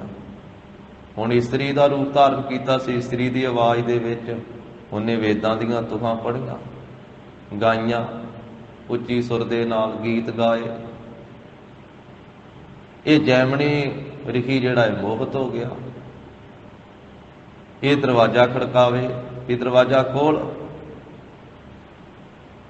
ਉਹਨੇ ਆਖਿਆ ਵੀ ਨਹੀਂ, ਮੈਂ ਦਰਵਾਜ਼ਾ ਨਹੀਂ ਖੋਲ ਸਕਦਾ, ਕਿਉਂਕਿ ਮੈਂ ਇਸਤਰੀ ਹਾਂ ਤੇ ਕੁਟੀਆ ਦੇ ਵਿੱਚ ਤੁਸੀਂ ਮੇਰੇ ਨਾਲ ਨਹੀਂ ਰਹਿ ਸਕਦੇ। ਇਹਨੇ ਆਖਿਆ ਮੇਰੀ ਕੁਟੀਆ ਵਾ, ਦਰਵਾਜ਼ਾ ਖੋਲ। ਉਹਨੇ ਕਿਹਾ ਨਹੀਂ ਖੋਲਣਾ। ਫਿਰ ਇਹਨੇ ਕੀ ਕੀਤਾ, ਕੁਟੀਆ ਦੀ ਛੱਤ ਤੇ ਚੜ੍ਹ ਕੇ ਉੱਤੋਂ, ਉਹ ਕੁਟੀਆ ਕਾਨਿਆਂ ਦੀ ਬਣੀ ਸੀ, ਉੱਤੋਂ ਪਾੜ ਕੇ ਤੇ ਛਾਲ ਮਾਰ ਕੇ ਵਿੱਚ ਥੱਲੇ ਜਾਣ ਲੱਗਾ। ਕਾਮ ਦਾ ਮਾਰਿਆ ਤੇ ਜਦੋਂ ਉੱਤੋਂ ਖੋਲ ਕੇ ਤੇ ਥੱਲੇ ਜਦੋਂ ਵਿੱਚ ਦੀ ਵਰਿਆ ਨਾ, ਤੇ ਅੱਗੇ ਬਿਆਸ ਰਿਖੀ ਨੇ ਆਪਣਾ ਅਸਲ ਰੂਪ ਧਾਰਨ ਕਰ ਲਿਆ। ਅਸਲ ਰੂਪ ਧਾਰਨ ਕੀਤਾ ਉਹਨੇ, ਵੱਡੀਆਂ ਵੱਡੀਆਂ ਜੜਾਵਾਂ ਤੇ ਵੱਡਾ ਚੋਲਾ ਤੇ ਬੈਠਾ ਅੱਗੇ ਬਾਬਾ ਗੁਰੂ ਬਿਆਸ ਰਿਖੀ। ਵੇਖ ਕੇ ਬੜਾ ਸ਼ਰਮਿੰਦਾ ਹੋਇਆ। ਉਹਨੇ ਕਿਹਾ ਦੱਸ ਜੈਮਣੀ, ਤੂੰ ਕਹਿੰਦਾ ਹੈ ਵੀ ਜਿਹੜਾ ਗਿਆਨਵਾਨ ਹੋਵੇ ਉਹਦੇ ਤੇ ਕਾਮ ਅਸਰ ਨਹੀਂ ਪਾਉਂਦਾ। ਤੂੰ ਕਹਿੰਦਾ ਹੈ ਗਿਆਨਵਾਨ ਦੇ ਉੱਤੇ ਵਿਸ਼ੇ ਅਸਰ ਨਹੀਂ ਪਾ ਸਕਦੇ, ਤੇ ਹੁਣ ਛੱਤ ਪਾੜ ਕੇ ਕਿਉਂ ਆਇਆ ਥੱਲੇ? ਛੱਤ ਪਾੜ ਕੇ ਕਿਉਂ ਆਇਆ? ਫਿਰ ਚਰਨਾਂ ਤੇ ਢਹਿ ਪਿਆ, ਆਖਿਆ ਗੁਰੂ ਜੀ ਮਾਫੀ ਦੇ ਦਿਓ, ਮੈਂ ਭੁੱਲ ਗਿਆ। ਇਹ ਕਾਮ ਤੋਂ ਆਦਿਕ ਜਿੰਨੇ ਵਿਸ਼ੇ ਆ, ਗੁਰੂ ਸਾਹਿਬ ਜੀ ਨੇ ਆਖਿਆ ਬੜੇ ਬਲੀ ਆ ਭਾਈ। ਜਿੱਥੇ ਇਹ ਕਾਇਆ ਨੂੰ ਗਾਲਦੇ ਆ, ਉੱਥੇ ਇਹ ਸ਼ੁਭ ਗੁਣਾਂ ਨੂੰ ਵੀ ਖਤਮ ਕਰ ਦਿੰਦੇ ਆ। ਕਾਮ ਜਤ ਸਤ ਨੂੰ ਨਾਸ ਕਰ ਦਿੰਦਾ ਹੈ, ਕ੍ਰੋਧ ਨਿਮਰਤਾ ਨੂੰ ਖਤਮ ਕਰ ਦਿੰਦਾ, ਤੇ ਲੋਭ ਸੰਤੋਖ ਨੂੰ ਖਤਮ ਕਰ ਦਿੰਦਾ, ਤੇ ਮੋਹ ਇਹ ਮਨੁੱਖ ਦਾ ਗਿਆਨ ਤੇ ਅਹੰਕਾਰ ਇਸੇ ਤਰ੍ਹਾਂ ਇਹ ਨਿਮਰਤਾ ਨੂੰ, ਕ੍ਰੋਧ ਜਿਹੜਾ ਇਹ ਸ਼ਾਂਤੀ ਨੂੰ ਨਾਸ ਕਰ ਦਿੰਦਾ, ਹੰਕਾਰ ਨਿਮਰਤਾ ਨੂੰ ਖਤਮ ਕਰ ਦਿੰਦਾ। ਇਹ ਕਾਇਆ ਨੂੰ ਵੀ ਗਾਲਦੇ ਆ, ਵਕਾਰ ਸਰੀਰ ਨੂੰ ਵੀ ਗਾਲਦੇ ਆ, ਤੇ ਸ਼ੁਭ ਗੁਣਾਂ ਨੂੰ ਵੀ ਖਤਮ ਕਰਦੇ। ਮਹਾਰਾਜ ਦੇ ਇਤਿਹਾਸ ਵਿੱਚ ਤਾਂ ਬੇਅੰਤ ਸਾਧ ਸੰਗਤ ਜੀ ਐਸੀਆਂ ਸਾਖੀਆਂ ਆਉਂਦੀਆਂ। ਧੰਨ ਸ੍ਰੀ ਗੁਰੂ ਗੋਬਿੰਦ ਸਿੰਘ ਮਹਾਰਾਜ ਸਾਹਿਬ ਜੀ ਦਾ ਸਿੱਖ ਭਾਈ ਜੋਗਾ ਸਿੰਘ, ਜਿਸ ਨੂੰ ਮਹਾਰਾਜ ਸਾਹਿਬ ਜੀ ਨੇ ਆਖਿਆ ਸੀ ਕਿ ਕਾਕਾ ਤੇਰਾ ਨਾਮ ਕੀ ਆ? ਉਹਨੇ ਕਿਹਾ ਮਹਾਰਾਜ ਮੇਰਾ ਨਾਮ ਜੋਗਾ ਸਿੰਘ। ਮਹਾਰਾਜ ਕਹਿੰਦੇ ਕਿਹਦੇ ਜੋਗਾ? ਸੁਭਾਵਿਕ ਹੀ ਬਚਨ ਕੀਤਾ। ਕਹਿੰਦੇ ਤੇਰਾ ਨਾਮ ਜੋਗਾ ਹੈ ਤੇ ਕਿਹਦੇ ਜੋਗਾ? ਤੇ ਉਸਨੇ ਵੀ ਪ੍ਰੇਮ ਵਿੱਚ ਪਿਆਰ ਵਿੱਚ ਬੇਨਤੀ ਕਰ ਦਿੱਤੀ ਵੀ ਮੈਂ ਮਹਾਰਾਜ ਗੁਰੂ ਜੋਗਾ, ਤੁਹਾਡੇ ਜੋਗਾ। ਸਤਿਗੁਰੂ ਕਹਿਣ ਲੱਗੇ ਜੋਗਾ ਸਿੰਘਾ, ਜੇ ਤੂੰ ਸਾਡੇ ਜੋਗਾ ਹੈ ਤੇ ਗੁਰੂ ਫਿਰ ਤੇਰੇ ਜੋਗਾ। ਕਿਉਂਕਿ ਜਿਹੜਾ ਸਿੱਖ ਗੁਰੂ ਜੋਗਾ ਬਣ ਜਾਵੇ ਤੇ ਗੁਰੂ ਵੀ ਫਿਰ ਸਿੱਖ ਜੋਗਾ ਬਣ ਜਾਂਦਾ। ਸਿੱਖ ਇੱਕ ਕਦਮ ਪੁੱਟੇ ਗੁਰੂ ਸਾਹਿਬ ਵੱਲੇ ਤੇ ਗੁਰੂ ਸਾਹਿਬ ਕਰੋੜਾਂ ਕਦਮ ਪੁੱਟਦੇ ਆਪਣੇ ਸਿੱਖ ਵੱਲੇ। ਪਰ ਸਿੱਖ ਬਣੇ ਸਹੀ ਗੁਰੂ ਜੋਗਾ, ਗੁਰੂ ਫਿਰ ਸਿੱਖ ਜੋਗਾ ਬਣ ਜਾਂਦਾ। ਚਰਨ ਸਰਨ ਗੁਰ ਏਕ ਪੈਂਡਾ ਜਾਏ ਚੱਲ, ਸਤਿਗੁਰ ਕੋਟ ਪੈਂਡਾ ਆਗੇ ਹੋਏ ਲੀਤ ਹੈ। ਸਮਾਂ ਲੰਘਿਆ, ਭਾਈ ਜੋਗਾ ਸਿੰਘ ਆਪਣੇ ਘਰੇ ਗਿਆ, ਉਹਦਾ ਆਨੰਦ ਕਾਰਜ ਹੋਇਆ। ਮਹਾਰਾਜ ਸਾਹਿਬ ਜੀ ਨੇ ਹੁਕਮਨਾਮਾ ਭੇਜਿਆ ਕਿ ਭਾਈ ਜੋਗਾ ਸਿੰਘ ਛੇਤੀ ਆਨੰਦਪੁਰ ਸਾਹਿਬ ਚੱਲ ਕੇ ਆ। ਇਹ ਪਿਸ਼ੌਰ ਤੋਂ ਛੇਤੀ ਚੱਲਿਆ। ਰਸਤੇ ਵਿੱਚ ਪੜਾਅ ਦਰ ਪੜਾਅ ਕਰਦਿਆਂ ਹੁਸ਼ਿਆਰਪੁਰ ਪਹੁੰਚ ਗਿਆ, ਤੇ ਹੁਸ਼ਿਆਰਪੁਰ ਸ਼ਹਿਰ ਦੇ ਵਿੱਚ ਇਹਨੇ ਰਾਤ ਰਹਿਣਾ ਹੈ ਤੇ ਅਗਲੇ ਦਿਨ ਆਨੰਦਪੁਰ ਸਾਹਿਬ ਨੂੰ ਚੱਲਣਾ। ਉੱਥੇ ਗਣਕਾ ਦਾ ਘਰ ਹੈ, ਵੇਸਵਾ ਦਾ ਘਰ ਹੈ। ਉਸ ਥਾਂ ਦੇ ਉੱਤੇ ਇਸ ਦੇ ਮਨ ਦੀ ਹਾਲਤ ਬਦਲੀ। ਇਹਦੇ ਮਨ ਦੇ ਵਿੱਚ ਕਾਮ ਦਾ ਫੁਰਨਾ ਉੱਠਿਆ। ਇਹ ਵੇਸਵਾ ਦੇ ਘਰ ਵੱਲ ਨੂੰ ਤੁਰ ਪਿਆ। क्योंकि पता नहीं किहड़े वेले मनुख ने डिग पैना है ये विकारां रूपी टोए दे विच। ते हुण कलगीधर पातशाही ने बचन कीता सी भी जोगा ਸਿੰਘਾ जे तू गुरु जोगा ते फिर गुरु तेरे जोगा। हुण ये वेसवा दे घर नूं जांदा ते अगले पासे ਸਿੰਘ खलोता एक हत्थ विच बरछा ते बाणा पाया। इहनूं पुछदा है कित्थे जाना बई। हुण ਚੱਲਿਆ ते वेसवा दे घर नूं सी। हुण की दसे। उन्हें कहा तू ਸਿੰਘ आ पिछां मुड़ जा तेरा इधर काम कोई नहीं। ये वार वार गया कि अगों फिर उस ਸਿੰਘ ने वार वार मोड़िया। हुण ਸਿੰਘ कौन है? ਸਿੰਘ दे रूप विच 10वें पातशाह आप पहरा दे रहे श्री गुरु गोबिंद सिंह जी महाराज।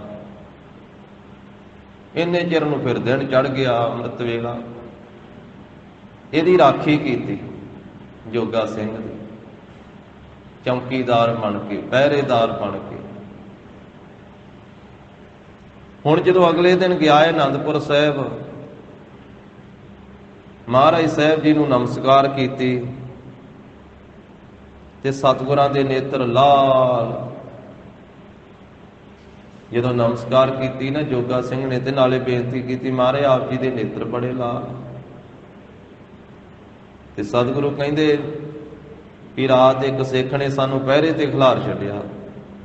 वो वार वार वेसवा दे द्वारे वाल नूं जांदा ही ते असीं उहनूं रोकदे सां तां रात जागदे रहे हां ते तां नेत्र लाल।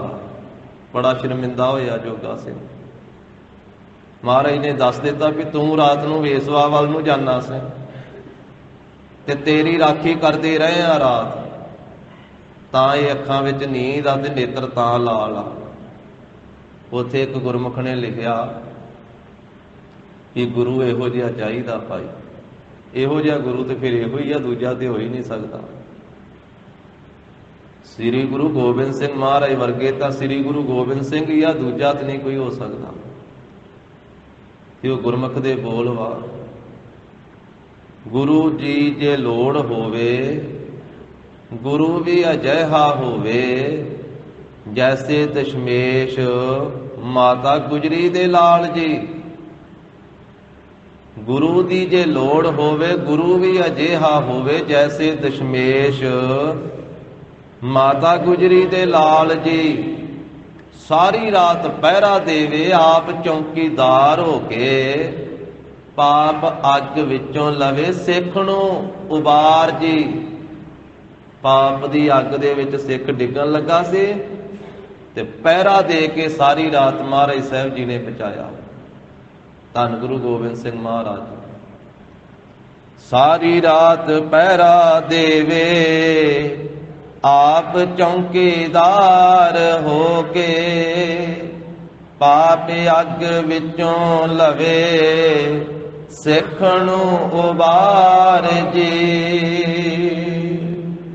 ऐसे कलगीधर पातशाह महाराज अमृत दा सोमा होवे तपदियां नूं ठार देवे संतां दा सहाई ते प्यारियां दी ढाल जी।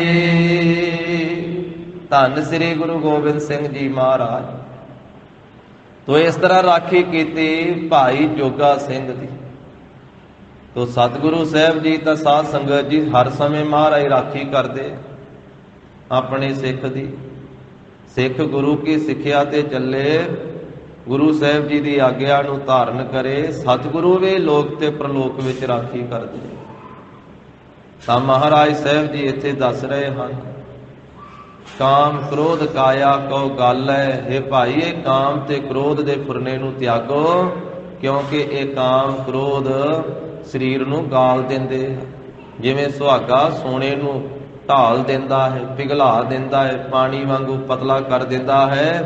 इसे तरह ये काम ते क्रोध काया नूं खोर के रख देंदे हन।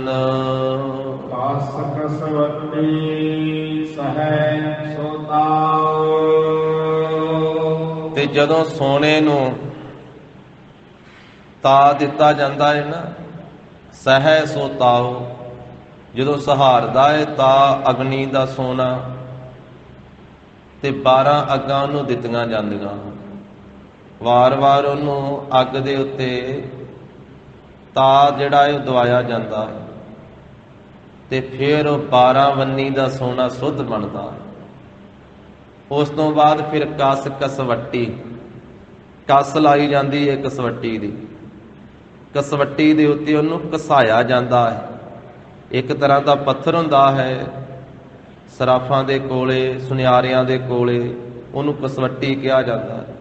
ਉਹ ਕਸਵੱਟੀ ਦੇ ਉੱਤੇ, ਕਸਵੱਟੀ ਜਿਹੜੀ ਹੈ ਨਾ, ਉਹਦੇ ਤੇ ਰਗੜ ਕੇ ਵੇਖਿਆ ਜਾਂਦਾ ਹੈ ਸੋਨੇ ਨੂੰ ਵੀ ਇਹ ਪੂਰਾ 12 ਵੰਨੀ ਦਾ ਸੁੱਧ ਹੋ ਗਿਆ ਕਿ ਜਾਂ ਇਹਦੇ ਵਿੱਚ ਕੋਈ ਕਚਿਆਈ ਹੈ। ਜਦੋਂ ਉਹ ਪੂਰਾ ਤਾ ਸਹਾਰ ਲੈਂਦਾ ਹੈ, ਪੂਰੀਆਂ ਅੱਗਾਂ ਸਹਾਰ ਲੈਂਦਾ ਹੈ ਨਾ, ਤੇ ਫਿਰ ਉਹ ਕਸਵੱਟੀ ਦੇ ਉੱਤੇ ਉਹਨੂੰ ਘਸਾ ਕੇ ਵੇਖਿਆ ਜਾਂਦਾ, ਪਰਖ ਕੇ ਵੇਖਿਆ ਜਾਂਦਾ, ਫਿਰ ਉਹ ਪੂਰਾ ਉਤਰਦਾ। ਇਸੇ ਤਰ੍ਹਾਂ ਹੀ ਇਹ ਜੀਵ ਜਿਹੜਾ ਹੈ, ਇਸ ਦਾ ਸਰੀਰ ਇੱਕ ਕੰਚਨ ਵਰਗੀ ਹੈ ਦੇਹ, ਕੰਚਨ ਵਰਗੀ ਦੇਹ ਹੈ। ਇਹ ਕਾਇਆ ਕੰਚਨ ਵਰਗੀ ਹੈ, ਸੋਨੇ ਵਰਗੀ ਹੈ। ਪਰ ਇਹ ਪੂਰਾ 12 ਵੰਨੀ ਦਾ ਸੋਨਾ ਇਹ ਕਿਵੇਂ ਬਣੇਗਾ ਜੀਵ? ਜਦੋਂ ਇਹ ਗੁਰੂ ਸਾਹਿਬ ਜੀ ਦੇ ਬਚਨਾਂ ਦੇ ਤਾਉ ਨੂੰ ਸਹਾਰੇ। ਤਾਉ ਸੇਕ, ਤਾਉ ਤੌਣਾ, ਜਿਹੜੀ ਗੁਰੂ ਸਾਹਿਬ ਜੀ ਦੀ ਇਹ ਸਿੱਖਿਆ ਹੈ, ਗੁਰੂ ਸਾਹਿਬ ਜੀ ਦੀ ਕਸਵੱਟੀ ਹੈ, ਉਸ ਨੂੰ ਇਹ ਸਹਾਰਨਾ ਕਰੇ।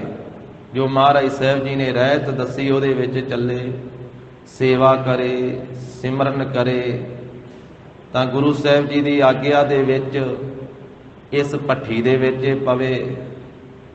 ਫਿਰ ਸਹਾਰੇ ਜਤ ਪਹਾਰਾ, ਧੀਰਜ ਸੁਨਿਆਰ, ਅਹਰਨ ਮਤ ਵੇਦ ਹਥਿਆਰ, ਭਉ ਖੱਲਾ ਅਗਨ ਤਪ ਤਾਉ, ਭਾਂਡਾ ਭਾਉ ਅੰਮ੍ਰਿਤ ਤਿਤ ਢਾਲ, ਘੜੀਐ ਸ਼ਬਦ ਸੱਚੀ ਟਕਸਾਲ, ਜਿਨ ਕਾ ਨਦਰ ਕਰਮ ਤਿਨ ਕਾਰ, ਨਾਨਕ ਨਦਰੀ ਨਦਰ ਨਿਹਾਲ। ਤਾਂ ਜਿਸ ਵੇਲੇ ਇਹ ਗੁਰੂ ਸਾਹਿਬ ਜੀ ਦੇ ਬਚਨਾਂ ਦੇ ਉੱਤੇ ਚੱਲੇਗਾ ਤੇ ਫਿਰ ਇਹ ਸੁੱਧ ਬਣ ਜਾਵੇਗਾ। ਫਿਰ ਇਹਦੀ ਮੈਲ ਜਿਹੜੀ ਆ ਖੋਟ ਨਿਕਲ ਜਾਵੇਗੀ, ਵਿਕਾਰਾਂ ਰੂਪੀ ਮੈਲ ਜਿਹੜੀ ਆ ਉਹ ਸੜ ਜਾਵੇਗੀ। ਜਦੋਂ ਗੁਰੂ ਸਾਹਿਬ ਜੀ ਦੀ ਜਪ ਤਪ ਰੂਪੀ ਤਾਉ ਨੂੰ ਇਹਨੇ ਸਹਾਰਿਆ। ਜਪ ਤਪ ਕਾ ਬੰਧ ਬੇੜਲਾ, ਜਿਤ ਲੰਘੈ ਵਹੇਲਾ। ਫਿਰ ਕਸਵੱਟੀ, ਫਿਰ ਕਸਵੱਟੀ ਤੇ ਵੀ ਇਹਨੂੰ ਕੱਸ ਕੇ ਵੇਖਿਆ ਜਾਵੇਗਾ, ਕਸਵੱਟੀ ਤੇ ਵੀ ਲਾ ਕੇ ਵੇਖਿਆ ਜਾਵੇਗਾ, ਪਰਖਿਆ ਜਾਵੇਗਾ। ਮਹਾਰਾਜ ਸਾਹਿਬ ਜੀ ਨੇ ਕਸਵੱਟੀ ਲਾਈ ਸਿੱਖਾਂ ਦੇ ਉੱਤੇ, ਸਾਰੇ ਗੁਰੂ ਸਾਹਿਬਾਂ ਨੇ ਲਾਈ। ਪਹਿਲਾਂ ਤਾਉ ਵੀ ਦਿੱਤਾ ਸਿੱਖਾਂ ਨੂੰ, ਜਿਉਂ ਬੈ ਸੰਤਰ ਧਾਤ ਸੁਧ ਹੋਏ, ਤਿਉ ਹਰ ਕਾ ਭਉ ਦੁਰਮਤ ਮੈਲ ਗਵਾਏ। ਜਿਵੇਂ ਬੈ ਸੰਤਰ ਅਗਨੀ ਦੇ ਨਾਲ ਇਹ ਸੋਨੇ ਰੂਪੀ ਧਾਤ ਸੁੱਧ ਹੁੰਦੀ ਹੈ ਨਾ, ਸੋਨੇ ਨੂੰ ਤਾਉ ਲਾਇਆ ਜਾਂਦਾ ਤੇ ਉਹਦੇ ਵਿੱਚੋਂ ਖੋਟ ਨਿਕਲਦੀ, ਉਹਦੇ ਵਿੱਚੋਂ ਮੈਲ ਨਿਕਲਦੀ ਹੈ ਤੇ ਫਿਰ ਸੁੱਧ ਸੋਨਾ ਜਿਹੜਾ ਚਮਕਦਾ ਹੈ। ਇਸੇ ਤਰ੍ਹਾਂ ਗੁਰੂ ਕੇ ਭਉ ਵਿੱਚ ਚੱਲਣਾ, ਵਾਹਿਗੁਰੂ ਜੀ ਦੇ ਭਉ ਵਿੱਚ, ਨਿਰਮਲ ਭਉ ਵਿੱਚ, ਨਿਰਮਲ ਡਰ ਵਿੱਚ ਰਹਿ ਕਰਕੇ ਜੀਵਨ ਬਤੀਤ ਕਰਨਾ।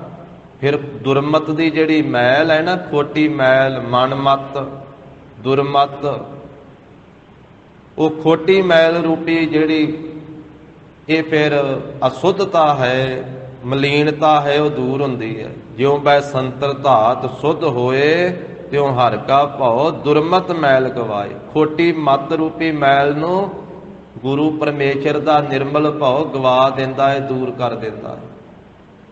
ਸਤਿਗੁਰਾਂ ਨੇ ਪਹਿਲਾਂ ਤਾਉ ਦਿੱਤਾ ਹੈ ਸਿੱਖਾਂ ਸੇਵਕਾਂ ਨੂੰ।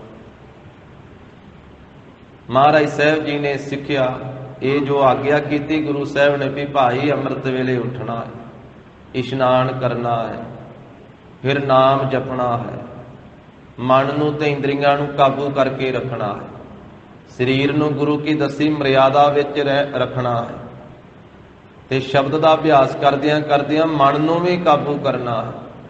ਮਨ ਦੇ ਮੰਦੇ ਫੁਰਨਿਆਂ ਨੂੰ, ਭੈੜੇ ਖਿਆਲਾਂ ਨੂੰ ਕਾਬੂ ਕਰਨਾ। ਇਹ ਸਾਰਾ ਤਾਉ ਹੀ ਦਿੰਦੇ ਆ ਗੁਰੂ ਸਾਹਿਬ। ਸਹਿ ਸੋ ਤਾਉ, ਇਸ ਤਾਉ ਨੂੰ ਜਦੋਂ ਸਹਾਰਦਾ ਫਿਰ ਮਹਾਰਾਜ ਕਹਿੰਦੇ ਹੁਣ ਕਸਵੱਟੀ ਲਾ ਕੇ ਵੇਖੀਏ ਵੀ ਸੋਨਾ ਪੂਰਾ ਕਿ ਫਰਕੇ ਦੇ। ਫਿਰ ਕਸਵੱਟੀ, ਫਿਰ ਕੱਸ ਦਿੰਦੇ ਕਈ ਵਾਰੀ ਕਸਵੱਟੀ। ਵੀ ਵੇਖੀਏ ਹੁਣ ਪਰਖ ਕੇ ਵੇਖੀਏ। ਧੰਨ ਸ੍ਰੀ ਗੁਰੂ ਨਾਨਕ ਦੇਵ ਸਾਹਿਬ ਮਹਾਰਾਜ ਜੀ ਨੇ ਵੀ ਸਿੱਖੀ ਨੂੰ ਪਰਖਿਆ ਸੀ। ਸ੍ਰੀ ਕਰਤਾਰਪੁਰ ਸਾਹਿਬ ਮਰਿਆਦਾ ਬਣਾਈ, ਕਈ ਸਾਲ ਲੰਘ ਗਏ। 17 ਸਾਲ ਦੇ ਲਗਭਗ ਸਤਿਗੁਰੂ ਜੀ ਨੇ ਲਗਾਤਾਰ ਸ੍ਰੀ ਕਰਤਾਰਪੁਰ ਸਾਹਿਬ ਦੀ ਧਰਤੀ ਨੂੰ ਨਿਵਾਜਿਆ। ਧਰਮਸ਼ਾਲਾ ਕਾਇਮ ਕੀਤੀ। ਅੰਮ੍ਰਿਤ ਵੇਲੇ ਦਾ ਨਿਤਨੇਮ ਹੁੰਦਾ, ਸ਼ਾਮ ਦਾ ਨਿਤਨੇਮ ਹੁੰਦਾ, ਦਿਨੇ ਸੇਵਾ ਦੇ ਵਿੱਚ ਸਾਰੇ ਸਿੱਖ ਲੱਗਦੇ। ਤੇ ਜਦੋਂ ਮਹਾਰਾਜ ਸਾਹਿਬ ਜੀ ਨੇ ਸ੍ਰੀ ਗੁਰੂ ਅੰਗਦ ਦੇਵ ਸਾਹਿਬ ਜੀ ਨੂੰ ਗੁਰਿਆਈ ਦੇਣੀ ਸੀ ਨਾ, ਉਦੋਂ ਆਪਣੇ ਪੁੱਤਰਾਂ ਨੂੰ ਵੀ ਪਰਖਿਆ। ਗੁਰਬਾਣੀ ਵਿੱਚ ਬਚਨ ਅੰਕਿਤ ਵਾ ਤੇ ਇਤਿਹਾਸ ਵਿੱਚ ਸਾਰਾ ਕੁਝ ਲਿਖਤ ਹੈ। ਸਿੱਖਾਂ ਪੁੱਤਰਾਂ ਘੋਖ ਕੈ ਸਭ ਉਮਤ ਵੇਖੋ, ਜੇ ਕਿਉਣ ਜਾਂ ਸੁਧੋਸ ਤਾਂ ਲਹਿਣਾ ਟਿੱਕੇ ਹੋਣ। ਮਹਾਰਾਜ ਨੇ ਵੇਖਿਆ ਵੀ ਜਦੋਂ ਐ ਸੁੱਧ ਹੋ ਗਏ ਨਾ ਬਾਬਾ ਲਹਿਣਾ ਜੀ, ਤਾਂ ਉਹਨਾਂ ਨੂੰ ਫਿਰ ਆਪਣੀ ਥਾਂ ਤੇ ਟਿਕਾ ਦਿੱਤਾ। ਜਾਂ ਸੁਧੋਸ ਤਾਂ ਲਹਿਣਾ ਟਿੱਕੇ ਹੋਣ। ਸਿੱਖਾਂ ਨੂੰ ਵੀ ਪੁੱਤਰਾਂ ਨੂੰ ਵੀ ਘੋਖਿਆ ਮਹਾਰਾਜ ਨੇ, ਪਰਖਿਆ। ਮੌਜ ਦੇ ਮਾਲਕ ਆ। ਕਹਿਣ ਲੱਗੇ ਵੀ ਹੁਣ ਇੱਕ ਸਮੇਂ ਲੰਗਰ ਤਿਆਰ ਕਰਿਆ ਕਰੋ ਤੇ ਇੱਕ ਸਮੇਂ ਨਹੀਂ ਤੇ ਸਾਰਾ ਦਿਨ ਲੰਗਰ ਚੱਲਦਾ ਸੀ। ਸਵੇਰੇ ਵੀ ਚੱਲਣਾ, ਸਾਰਾ ਦਿਨ ਵੀ ਚੱਲਣਾ, ਸ਼ਾਮ ਨੂੰ ਵੀ ਚੱਲਣਾ, ਪਹਿਰ ਰਾਤ ਗਈ ਸੀ ਕਿ ਚੱਲਣਾ ਗੁਰੂ ਕਾ ਲੰਗਰ। ਸਤਿਗੁਰੂ ਕਹਿਣ ਲੱਗੇ 8 ਪਹਿਰਾ ਕਰ ਦਿਓ। ਫਿਰ ਇੱਕ ਦਿਨ ਛੱਡ ਕੇ ਇੱਕ ਦਿਨ ਲੰਗਰ, ਫਿਰ 2 ਦਿਨ ਛੱਡ ਕੇ ਫਿਰ ਤੀਜੇ ਦਿਨ ਕਰਾ ਦਿੱਤਾ ਵੀ 2 ਦਿਨ ਲੰਗਰ ਮਸਤਾਨਾ ਰਹੇਗਾ, 2 ਦਿਨ ਲੰਗਰ ਨਹੀਂ ਚਲਾਉਣਾ, ਤੀਜੇ ਦਿਨ ਚਲਾਉਣਾ। ਹੁਣ ਜਦੋਂ 2-2 ਦਿਨ ਭੁੱਖੇ ਰਹਿਣ ਲੱਗੇ ਸਿੱਖ, ਕਈ ਤੇ ਉਦੋਂ ਹੀ ਘਰਾਂ ਨੂੰ ਚਲੇ ਗਏ। ਇਸ ਤਰ੍ਹਾਂ ਦੀ ਪਰਖ ਮਹਾਰਾਜ ਸਾਹਿਬ ਜੀ ਨੇ ਕੀਤੀ। ਫਿਰ ਮੌਜ ਦੇ ਮਾਲਕ ਸਤਿਗੁਰੂ ਜੀ ਨੇ ਆਪਣਾ ਇਸ ਤਰ੍ਹਾਂ ਦਾ ਸੁਭਾਅ ਬਣਾਇਆ। ਗਰੀਬ ਨਵਾਜ ਸਾਹਿਬ ਨੇ ਆਪਣੇ ਪਾਸ ਇੱਕ ਸੋਟਾ ਰੱਖ ਲਿਆ, ਖੁੰਗੀਆਂ ਵਾਲਾ। ਮਹਾਰਾਜ ਨੇ ਖੁੰਗੀਆਂ ਵਾਲਾ ਉਹ ਕੁਤਕਾ ਰੱਖਿਆ ਆਪਣੇ ਪਾਸ। ਹੁਣ ਜਿਹੜਾ ਸਿੱਖ ਆਉਂਦਾ ਨਮਸਕਾਰ ਕਰਨ ਵਾਸਤੇ, ਮੱਥਾ ਟੇਕਣ ਵਾਸਤੇ, ਮਹਾਰਾਜ ਪੁੱਛਦੇ ਆ ਤੂੰ ਕੌਣ ਭਾਈ? ਉਹ ਕਹਿੰਦਾ ਮਹਾਰਾਜ ਮੈਂ ਤੁਹਾਡਾ ਸਿੱਖ, ਨਾਲੇ ਆਪਣਾ ਨਾਮ ਦੱਸਦਾ। ਸਤਿਗੁਰੂ ਦੋਵਾਂ ਹੱਥਾਂ ਨਾਲ ਫੜ ਕੇ ਨਾ ਉਹ ਸੋਟਾ ਮੋਰਾਂ 'ਚ ਜੜਦੇ ਜ਼ੋਰ ਨਾਲ, ਜਦੋਂ ਵੱਜਦਾ ਵਾ ਲੱਕ ਵਿੱਚ ਤੇ ਨਾਲੇ ਲੱਕ ਨੂੰ ਨੱਪਦਾ ਜਾਂਦਾ ਪਛਾਣ। ਮਹਾਰਾਜ ਕਹਿੰਦੇ ਤੂੰ ਕਿਧਰੋਂ ਆ ਗਿਆ ਸਾਡਾ ਸਿੱਖ? ਇਸੇ ਤਰ੍ਹਾਂ ਦੂਜਾ ਆ ਕੇ ਮੱਥਾ ਟੇਕਦਾ। ਮਹਾਰਾਜ ਕਹਿੰਦੇ ਤੂੰ ਕੌਣ ਆ ਬਈ? ਉਹ ਆਪਦਾ ਨਾਂ ਦੱਸ ਕੇ ਕਹਿੰਦਾ ਮਹਾਰਾਜ ਮੈਂ ਤੁਹਾਡਾ ਸਿੱਖ। ਉਹਦੇ ਵੀ ਮੌਰ ਤੱਤੇ ਕਰ ਦਿੰਦੇ, ਉਹ ਵੀ ਮਲਦਾ ਜਾਂਦਾ। ਬੜਿਆਂ ਦੇ ਮਾਰੇ ਇਸ ਤਰ੍ਹਾਂ ਕੁੱਦ ਕੇ ਬਹੁਤੇ ਇਸ ਤਰ੍ਹਾਂ ਚਲੇ ਗਏ। ਧਾਨਕ ਰੂਪ ਧਾਰਨ ਕਰ ਲਿਆ ਮਹਾਰਾਜ ਨੇ। ਧਾਨਕ ਕਹਿੰਦੇ ਆ ਮੁਰਦੇ ਫੂਕਣ ਵਾਲੇ ਨੂੰ। ਕਈਆਂ ਨੇ ਸ਼ਿਕਾਰੀ ਨੂੰ ਵੀ ਆਖਿਆ, ਨਾਲ ਕੁੱਤੇ ਕੁੱਤੀਆਂ ਜੇ ਲੈ ਲਏ। ਮਹਾਰਾਜ ਸਾਹਿਬ ਜੀ ਨੇ ਐਸਾ ਭਿਆਨਕ ਜਿਹਾ ਰੂਪ ਆਪਣਾ ਧਾਰਨ ਕੀਤਾ, ਪਰ ਜੰਗਲ ਵੱਲ ਨੂੰ ਹੋ ਤੁਰੇ। ਬਹੁਤੇ ਸਿੱਖ ਨਾਲ ਮਹਾਰਾਜ ਦੇ। ਉੱਥੇ ਜਨਮ ਸਾਖੀ 'ਚ ਲਿਖਿਆ ਇਤਿਹਾਸ, ਸ੍ਰੀ ਗੁਰੂ ਨਾਨਕ ਪ੍ਰਕਾਸ਼ ਗ੍ਰੰਥ ਵਿੱਚ ਵੀ ਲਿਖਿਆ। ਮਹਾਰਾਜ ਸਾਹਿਬ ਜੀ ਨੇ ਰੁਪਈਏ ਵਿਖਾਏ, ਬਹੁਤੇ ਰੁਪਈਏ ਚੁੱਕ ਕੇ ਚਲੇ ਗਏ। ਫਿਰ ਅੱਗੇ ਗਏ ਤੇ ਮਹਾਰਾਜ ਸਾਹਿਬ ਜੀ ਨੇ ਚਾਂਦੀ ਦੇ ਰੁਪਈਏ ਵਿਖਾ ਦਿੱਤੇ, ਚਾਂਦੀ ਵਿਖਾਈ, ਬਹੁਤੇ ਚਾਂਦੀ ਲੈ ਕੇ ਚਲੇ ਗਏ। ਅੱਗੇ ਗਏ ਤੇ ਉੱਥੇ ਮਹਾਰਾਜ ਨੇ ਸੋਨਾ ਖਿਲਰਿਆ ਵਿਖਾ ਦਿੱਤਾ, ਕਈ ਸੋਨਾ ਚੁੱਕ ਕੇ ਚਲੇ ਗਏ। ਉਦੋਂ ਅੱਗੇ ਫਿਰ ਗਿਣਤੀ ਦੇ ਸਿੱਖ ਰਹਿ ਗਏ। ਬਾਬਾ ਲਹਿਣਾ ਜੀ, ਬਾਬਾ ਬੁੱਢਾ ਸਾਹਿਬ ਜੀ, ਭਾਈ ਭਿਖਾਰੀ ਜੀ, ਵਾਹਿਗੁਰੂ, ਭਾਈ ਭਗੀਰਥ ਜੀ, ਭਾਈ ਸੁਧਾਰਨ ਜੀ, ਇਹ ਸਿੱਖ ਮਹਾਰਾਜ ਸਾਹਿਬ ਜੀ ਦੇ ਨਾਲ ਰਹੇ। ਉੱਥੇ ਮਹਾਰਾਜ ਨੇ ਮੁਰਦਾ ਵਿਖਾ ਦਿੱਤਾ। ਕਹਿਣ ਲੱਗੇ ਮੁਰਦਾ ਖਾਓ। ਧਾਨਕ ਰੂਪ ਰਹਾ ਕਰਤਾਰ। ਉਹ ਮੁਰਦੇ ਫੂਕਣ ਵਾਲਾ ਆਪਣਾ ਰੂਪ ਜਿਹਾ ਬਣਾਇਆ। ਉਸ ਵੇਲੇ ਫਿਰ ਬਾਬਾ ਬੁੱਢਾ ਸਾਹਿਬ ਜੀ, ਭਾਈ ਭਗੀਰਥ, ਇਹ ਵੀ ਸਾਰੇ ਪਾਸੇ ਹੋ ਗਏ। ਕੱਲਾ ਬਾਬਾ ਲਹਿਣਾ ਹੀ ਰਹਿ ਗਏ। ਫਿਰ ਮਹਾਰਾਜ ਸਾਹਿਬ ਕਹਿੰਦੇ ਵੀ ਮੁਰਦੇ ਨੂੰ ਖਾਓ। ਪਰਿਕਰਮਾ ਦਿੰਦੇ ਮੁਰਦੇ ਨੂੰ, ਕਹਿੰਦੇ ਮਹਾਰਾਜ ਆਗਿਆ ਕਰੋ ਕਿਧਰੋਂ ਖਾਓ। ਉਹ ਸਾਰਾ ਹੀ ਕੌਤਕ ਜਿਹੜਾ ਸੰਕੋਚ ਲਿਆ। ਉੱਥੇ ਕੜਾਹ ਪ੍ਰਸ਼ਾਦ ਦੀ ਦੇਗ ਮਹਾਰਾਜ ਨੇ ਵਿਖਾ ਦਿੱਤੀ। ਐਸਾ ਕੌਤਕ। ਉਹ ਤਾਂ ਪਰਖ ਵਾਸਤੇ ਸੀ, ਜੋ ਮਰਜ਼ੀ ਮਹਾਰਾਜ ਬਣਾ ਦੇਣ, ਜੋ ਮਰਜ਼ੀ ਕਰ ਦੇਣ, ਸਾਰਾ ਕੁਝ ਹੀ ਸਮੇਟ ਦਿੱਤਾ। ਬਾਬਾ ਲਹਿਣਾ ਜੀ ਨੂੰ ਘੁੱਟ ਕੇ ਛਾਤੀ ਨਾਲ ਲਾ ਲਿਆ, ਕਹਿਣ ਲੱਗੇ ਸਾਡੇ ਅੰਗਾਂ ਨਾਲ ਲਾ ਕੇ ਤੁਸੀਂ ਅੰਗਦ ਬਣ ਗਏ। ਇਸ ਤਰ੍ਹਾਂ ਮਹਾਰਾਜ ਨੇ ਸਿੱਖੀ ਦੀ ਪਰਖ ਕੀਤੀ। ਇਸ ਤਰ੍ਹਾਂ ਦੀ ਕਸਵੱਟੀ ਮਹਾਰਾਜ ਸਾਹਿਬ ਜੀ ਨੇ ਇਸ ਤਰ੍ਹਾਂ ਦਾ ਤਾ ਪਹਿਲਾਂ ਸੇਵਾ ਸਿਮਰਨ ਕਰਾ ਕਰਕੇ ਤੇ ਇਹ ਤਾ ਲਾਇਆ, ਇਹ ਅੱਗ ਦੇਤੇ, ਮੈਲ ਕੱਢੀ, ਫਿਰ ਕਸਵੱਟੀ ਲਾ ਕੇ ਪਰਖਿਆ ਵੀ ਕਸਵੱਟੀ 'ਚ ਕਿਹੜਾ ਪੂਰਾ ਉਤਰਦਾ। ਅਸਲ ਵਿੱਚ ਇਹੋ ਕੁਝ ਹੀ ਹੈ ਜੋ ਕੁਝ ਸਾਖੀ ਵਿੱਚ ਆਇਆ ਨਾ, ਇਤਿਹਾਸ ਵਿੱਚ ਆਇਆ, ਇਹ ਕੁਝ ਹੀ ਆ। ਬਹੁਤੇ ਸਿੱਖ ਅਸੀਂ ਸਿਰਫ ਲੰਗਰ ਛਕਣ ਵਾਲੇ ਹੀ ਹਾਂ। ਜਿਵੇਂ ਉਹ ਚਾਹਿਆ ਨਾ 2 ਦਿਨ ਲੰਗਰ ਬੰਦ ਕਰਾ ਕੇ ਤੀਜੇ ਦਿਨ ਚਲਾਉਂਦੇ ਸੀ, ਜੇ ਹੁਣ ਵੀ ਇਸ ਤਰ੍ਹਾਂ ਹੋ ਜਾਵੇ ਤੇ ਅਸੀਂ ਵੀ ਚਲੇ ਜਾਣਾ। ਫਿਰ ਕਿ ਛਕਣ ਵਾਸਤੇ ਲੰਗਰ ਨਹੀਂ ਮਿਲਦਾ ਜੀ, ਭੁੱਖਾ ਕੌਣ ਰਵੇਗਾ। ਇਸ ਕਰਕੇ ਬਹੁਤੇ ਤਾਂ ਜਿਵੇਂ ਗਿਆਨੀ ਗਿਆਨ ਸਿੰਘ ਜੀ ਨੇ ਲਿਖਿਆ ਨਾ, ਜੋਸ਼ ਕਊਏ ਖੁਣਕੇ ਕੇ ਭਾਜ ਗਏ ਇੱਕ ਠੁਣਕੇ ਤੇ। ਦਸਮ ਪਾਤਸ਼ਾਹ ਨੇ ਵੀ ਜਦੋਂ ਪਰਖ ਕੀਤੀ ਸੀ ਨੰਗੀ ਸ੍ਰੀ ਸਾਹਿਬ ਲੈ ਕੇ, ਉਹ ਕਹਿੰਦੇ ਵੀ ਜਿਹੜੇ ਕੜਾਹ ਪ੍ਰਸ਼ਾਦ ਛਕਣ ਦੇ ਯਾਰ ਸੀ ਨਾ, ਉਹ ਤਾਂ ਪਹਿਲੀਆਂ 'ਚ ਹੀ ਭੱਜ ਗਏ। ਬਹੁਤੇ ਸਿੱਖ ਤਾਂ ਅਸੀਂ ਕੜਾਹ ਪ੍ਰਸ਼ਾਦ ਛਕਣ ਵਾਲੇ ਹੀ, ਪ੍ਰਸ਼ਾਦਾ ਪਾਣੀ ਛਕਣ ਵਾਲੇ। ਇਸ ਕਰਕੇ ਲੰਗਰਾਂ 'ਚ ਭੀੜ ਜ਼ਿਆਦੀ ਹੁੰਦੀ ਹੈ। ਉਂਝ ਲੰਗਰ ਛਕਣ ਵਾਸਤੇ ਹੀ ਮਹਾਰਾਜ ਨੇ ਲਾਏ ਆ। ਪਰ ਜਦੋਂ ਪਰਖ ਹੁੰਦੀ ਆ ਉਸ ਵੇਲੇ ਫਿਰ ਇਸ ਤਰ੍ਹਾਂ ਦੀ ਕਹਾਣੀ ਵਰਤਦੀ। ਫਿਰ ਉਦੋਂ ਅੱਗੇ ਬਹੁਤੇ ਅਸੀਂ ਰੁਪਈਆਂ ਵਾਲੇ ਆ। ਸਾਡੀ ਸਾਂਝ ਗੁਰੂ ਸਾਹਿਬ ਦੇ ਨਾਲ ਰੁਪਈਆਂ ਦੀ ਆ, ਮਾਇਆ ਦੀ ਆ। ਉਹ ਰੁਪਈਏ ਮਿਲ ਜਾਣ ਬਹੁਤੇ, ਚਲੋ ਹੋਰ ਪਾਸੇ ਮਿਲਦੇ ਉਧਰ ਨੂੰ ਚਲੇ ਜਾਈਏ, ਇਸ ਤਰ੍ਹਾਂ ਦੀ। ਫਿਰ ਰੁਪਈਆਂ ਤੋਂ ਅੱਗੇ ਉਹ ਚਾਂਦੀ ਵਾਲੀ ਸਾਂਝ, ਫਿਰ ਸੋਨੇ ਵਾਲੀ ਆ। ਬਹੁਤੇ ਰੁਪਈਏ ਨਹੀਂ ਤਾਂ ਉਹ ਸੋਨੇ ਤੋਂ ਮੋਹਤ ਹੋ ਜਾਂਦੇ, ਸੋਨੇ ਨੂੰ ਵੀ ਇੱਧਰ ਉੱਧਰ ਕਰ ਲੈਂਦੇ ਆ। ਤੋ ਇਸ ਤਰੀਕੇ ਦੇ ਨਾਲ ਜਿਹੜੇ ਸਿੱਖੀ ਦੀ ਪਰਖ ਹੈ, ਸਿੱਖੀ ਦੇ ਵਿੱਚ ਪੂਰੇ ਉਤਰਨ ਵਾਲੇ, ਉਹ ਤਾਂ ਹੈਨ ਵਿਰਲੇ, ਨਾ ਹੀ ਘਣੇ। ਫੈਲ ਫੱਕੜ ਸੰਸਾਰ, ਉਹ ਤਾਂ ਵਿਰਲੇ ਵਿਰਲੇ ਹੀ ਆ ਨਾ। ਜਗ ਮਹਿ ਉਤਮ ਕਾਢਿਆ ਹੈ ਵਿਰਲੇ ਕੇਈ ਕੇ। ਉਹ ਤਾਂ ਫਿਰ ਮਹਾਰਾਜ ਸਾਹਿਬ ਜੀ ਦੇ ਤੇ ਕਿਰਪਾ ਕਰਦੇ, ਉਹੀ ਪਰਖ 'ਚ ਪੂਰਾ ਉਤਰਦਾ। ਭਾਈ ਗੁਰਦਾਸ ਸਾਹਿਬ ਜੀ ਨੇ ਆਖਿਆ, ਜੇਤੇ ਫੂਲ ਫੂਲੇ ਤੇ ਫਲ ਨਾ ਲਾਗੇ ਦਰੁਮ।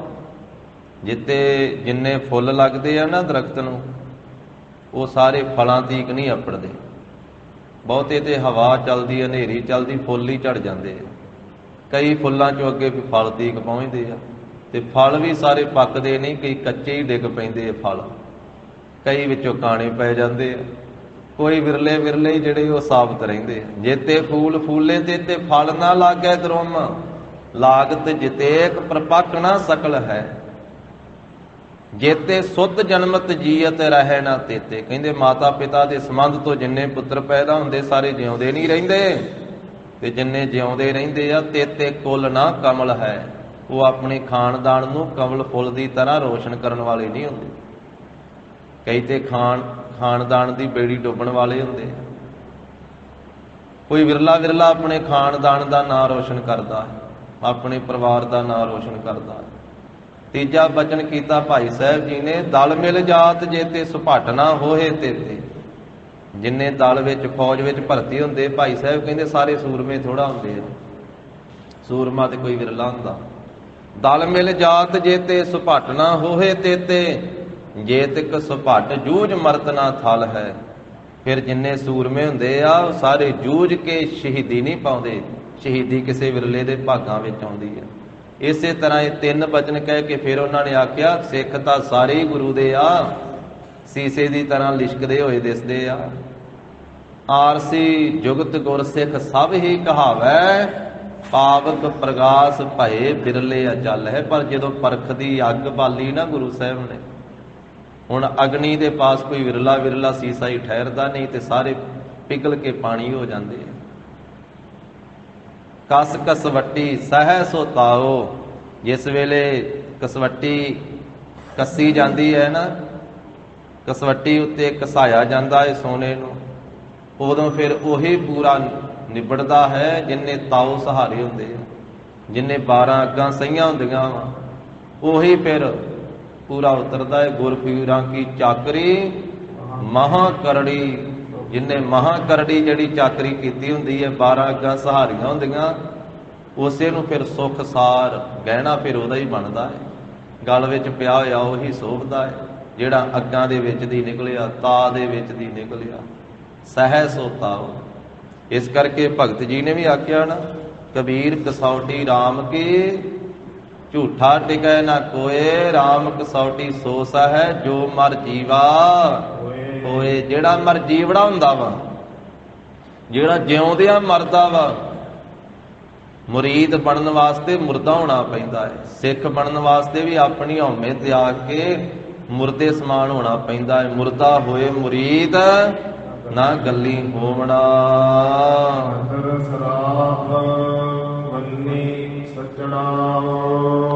ਤਾਂ ਫਿਰ ਉਹਨੂੰ ਸੱਚਾ ਰੰਗ ਚੜ੍ਹਦਾ ਹੈ। ਫਿਰ 12 ਵੰਨੀ ਦਾ ਸੁੱਧ ਉਹ ਸੱਚੇ ਰੰਗ ਵਾਲਾ ਸੋਨਾ ਬਣਦਾ ਹੈ, ਪੂਰੇ ਰੰਗ ਵਾਲਾ। ਫਿਰ ਉਹ ਸਰਾਫਨੀ ਦਦਰ ਦੇ ਵਿੱਚ ਪੂਰਾ ਉਤਰਦਾ ਹੈ। ਜਗਤ ਪਸੂ ਅਹੰਕਾਰ ਸਾਈ। ਮਹਾਰਾਜ ਕਹਿੰਦੇ ਜਗਤ ਦੇ ਜੀਵ ਬੇਸਮਝੀ ਦੇ ਵਿੱਚ, ਅਗਿਆਨਤਾ ਦੇ ਵਿੱਚ ਪਸ਼ੂ ਬਣ ਰਹੇ ਹਨ। ਗੁਰੂ ਕੇ ਦਿੱਤੇ ਹੋਏ ਗਿਆਨ ਨੂੰ ਤਿਆਗ ਕਰਕੇ ਇਹ ਜੀਵ ਪਸ਼ੂ ਬਿਰਤੀ ਵਾਲੇ ਹੋ ਰਹੇ ਹਨ। ਕਰਤੂਤ ਪਸ਼ੂ ਕੀ ਮਾਨਸ ਜਾਤ, ਕਿਉਂਕਿ ਕਰਨੀ ਕਰਤੂਤ ਪਸ਼ੂਆਂ ਵਰਗੀ ਹੈ। ਪਸ਼ੂ ਕੀ ਕਰਦੇ ਆ ਜੀ? ਪਸ਼ੂ ਦੀ ਕਰਤੂਤ ਕੀ ਹੁੰਦੀ ਆ? ਬਸ ਖਾ ਪੀ ਲੈਣਾ ਤੇ ਸੌਂ ਲੈਣਾ। ਤੇ ਭਗਤ ਜੀ ਨੇ ਆਖਿਆ ਨਾ, ਦੀਨ ਵਿਸਾਰਿਓ ਰੇ ਦੀਵਾਨੇ, ਦੀਨ ਵਿਸਾਰਿਓ ਰੇ ਪੇਟ ਭਰਿਓ ਪਸ਼ੂਆ ਜਿਉ ਸੋਇਓ, ਮਨੁੱਖ ਜਨਮ ਹੈ ਹਾਰਿਓ। ਕਹਿੰਦੇ ਪੇਟ ਭਰ ਲਿਆ, ਪਸ਼ੂਆਂ ਵਾਂਗੂ ਸੌਂ ਲਿਆ, ਇਹ ਤਾਂ ਮਨੁੱਖਾ ਜਨਮ ਹਾਰ ਰਿਹਾ ਹੈ ਤੂੰ ਭਾਈ। ਮਾਰੇ ਕਹਿੰਦੇ ਜਗਤ ਪਸ਼ੂ, ਸੰਸਾਰ ਜਿਹੜਾ ਹੈ ਇਹ ਪਸ਼ੂ ਵਾਂਗੂ ਹੋ ਰਿਹਾ ਹੈ। ਅਹੰਕਾਰ ਕਸਾਈ, ਜਿਹੜਾ ਹੰਕਾਰ ਹੈ ਨਾ, ਇਹ ਕਸਾਈ ਬਣ ਰਿਹਾ ਹੈ। ਤੇ ਇਹ ਕਸਾਈ ਇਸ ਜੀਵ ਦੀ ਕਾਲ ਕਰ ਰਿਹਾ, ਮੌਤ ਕਰ ਰਿਹਾ ਹੈ। ਹੰਕਾਰ ਰੂਪੀ ਕਸਾਈ ਸੰਸਾਰ ਦਾ ਕਾਲ ਕਰ ਰਿਹਾ ਹੈ। ਇਹ ਕਸਾਈ ਇਹਨੂੰ ਮਾਰ ਰਿਹਾ ਹੈ। ਹੰਕਾਰ ਭਾਵ ਹੰਕਾਰ ਦੇ ਵਿੱਚ ਜੀਵ ਇਹ ਮਰ ਰਿਹਾ ਹੈ।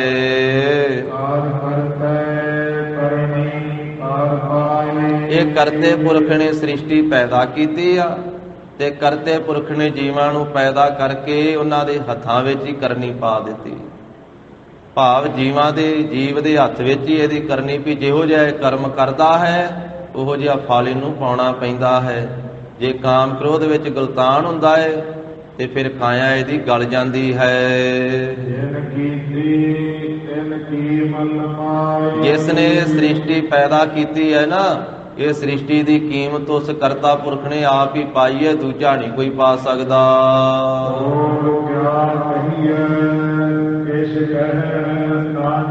ਧੰਨ ਸ੍ਰੀ ਗੁਰੂ ਨਾਨਕ ਦੇਵ ਸਾਹਿਬ ਮਹਾਰਾਜ ਕਹਿੰਦੇ ਹੋਰ ਕੀ ਕਹਿਣਾ ਕਰੀਏ ਭਾਈ, ਕਿਛ ਕਹਿਣ ਨਾ ਜਾਈ। ਕੁਝ ਵੀ ਕਿਹਾ ਨਹੀਂ ਜਾ ਸਕਦਾ, ਕੁਝ ਵੀ ਨਹੀਂ ਕਿਹਾ ਜਾ ਸਕਦਾ ਇਸ ਸ੍ਰਿਸ਼ਟੀ ਵਾਸਤੇ।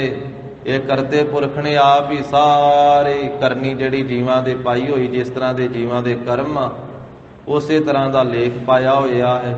ਜਿਸ ਤਰ੍ਹਾਂ ਦੇ ਜੀਵ ਕਰਮ ਕਰਦੇ ਉਸ ਤਰ੍ਹਾਂ ਦਾ ਉਹਨਾਂ ਨੂੰ ਫਲ ਭੋਗਣਾ ਪੈਂਦਾ ਹੈ। ਇਹ ਸ੍ਰਿਸ਼ਟੀ ਦੀ ਕੀਮਤ ਕਰਤੇ ਪੁਰਖ ਨੇ ਆਪ ਹੀ ਪਾਈ ਆ। ਹੋਰ ਕੀ ਕਹਿਣਾ ਕਰੀਏ, ਕਹਿਣ ਵਾਸਤੇ ਕੁਝ ਹੀ ਨਹੀਂ ਹੈ। ਕਿਛ ਕਹਿਣ ਨਾ ਜਾਈ, ਕੁਝ ਵੀ ਨਹੀਂ ਕਿਹਾ ਜਾ ਸਕਦਾ। ਕਹੋ ਨਾਨਕ ਕਰਤੇ ਕੀਆਂ ਬਾਤਾਂ, ਜੋ ਕਿਛ ਕਰਨਾ ਸੋ ਕਰ ਰਹਿਆ। ਕਰਤੇ ਦੀਆਂ ਬਾਤਾਂ ਕਰੀਏ, ਕਰਤੇ ਦਾ ਜਸ ਕਰੀਏ। ਉਹਨੇ ਜੋ ਕੁਝ ਕਰਨਾ ਉਹ ਕਰ ਹੀ ਰਿਹਾ ਹੈ। ਜਿਸ ਤਰ੍ਹਾਂ ਦੇ ਜੀਵ ਕਰਮ ਕਰਦੇ ਉਹਨਾਂ ਦਾ ਫਲ ਭੁਗਤਾਈ ਜਾ ਰਿਹਾ ਹੈ। ਉਹ ਇਸ ਕਰਕੇ ਗਰੀਬ ਨਵਾਜ਼ ਸਾਹਿਬ ਜੀ ਕਹਿੰਦੇ ਕੁਝ ਵੀ ਕਿਹਾ ਨਹੀਂ ਜਾ ਸਕਦਾ ਭਾਈ। ਤੋ ਸਤਿਗੁਰੂ ਸਾਹਿਬ ਜੀ ਨੇ ਪਵਿੱਤਰ ਉਪਦੇਸ਼ ਬਖਸ਼ਿਆ। ਸਤਿਗੁਰਾਂ ਦੀ ਬਾਣੀ ਅਗਾਧ ਬੋਧ ਹੈ। ਵਿਚਾਰ ਕਰਦਿਆਂ ਹੋਈਆਂ ਭੁੱਲਾਂ ਚੁੱਕਾਂ ਦੀ ਸਤਿਗੁਰੂ ਜੀ ਗੁਰ ਸੰਗਤ ਜੀ ਖਿਮਾ ਦੇਣੀ। ਦੇਹੋ ਸੱਜਣ ਆਸੀਸ ਅੜੀਆਂ, ਜਿਉ ਹੋਵੈ ਸਾਹਿਬ ਸਿਉ ਮੇਲ। ਜਿਨ ਕੀਤੀ ਤਿਨ ਕੀ ਮਨ ਪਾਈ, ਹੋਰ ਕਿਆ ਕਹੀਐ ਕਿਛ ਕਹਿਣ ਨਾ ਜਾਏ। ਵਾਹਿਗੁਰੂ ਜੀ ਕਾ ਖਾਲਸਾ, ਵਾਹਿਗੁਰੂ ਜੀ ਕੀ ਫਤਿਹ।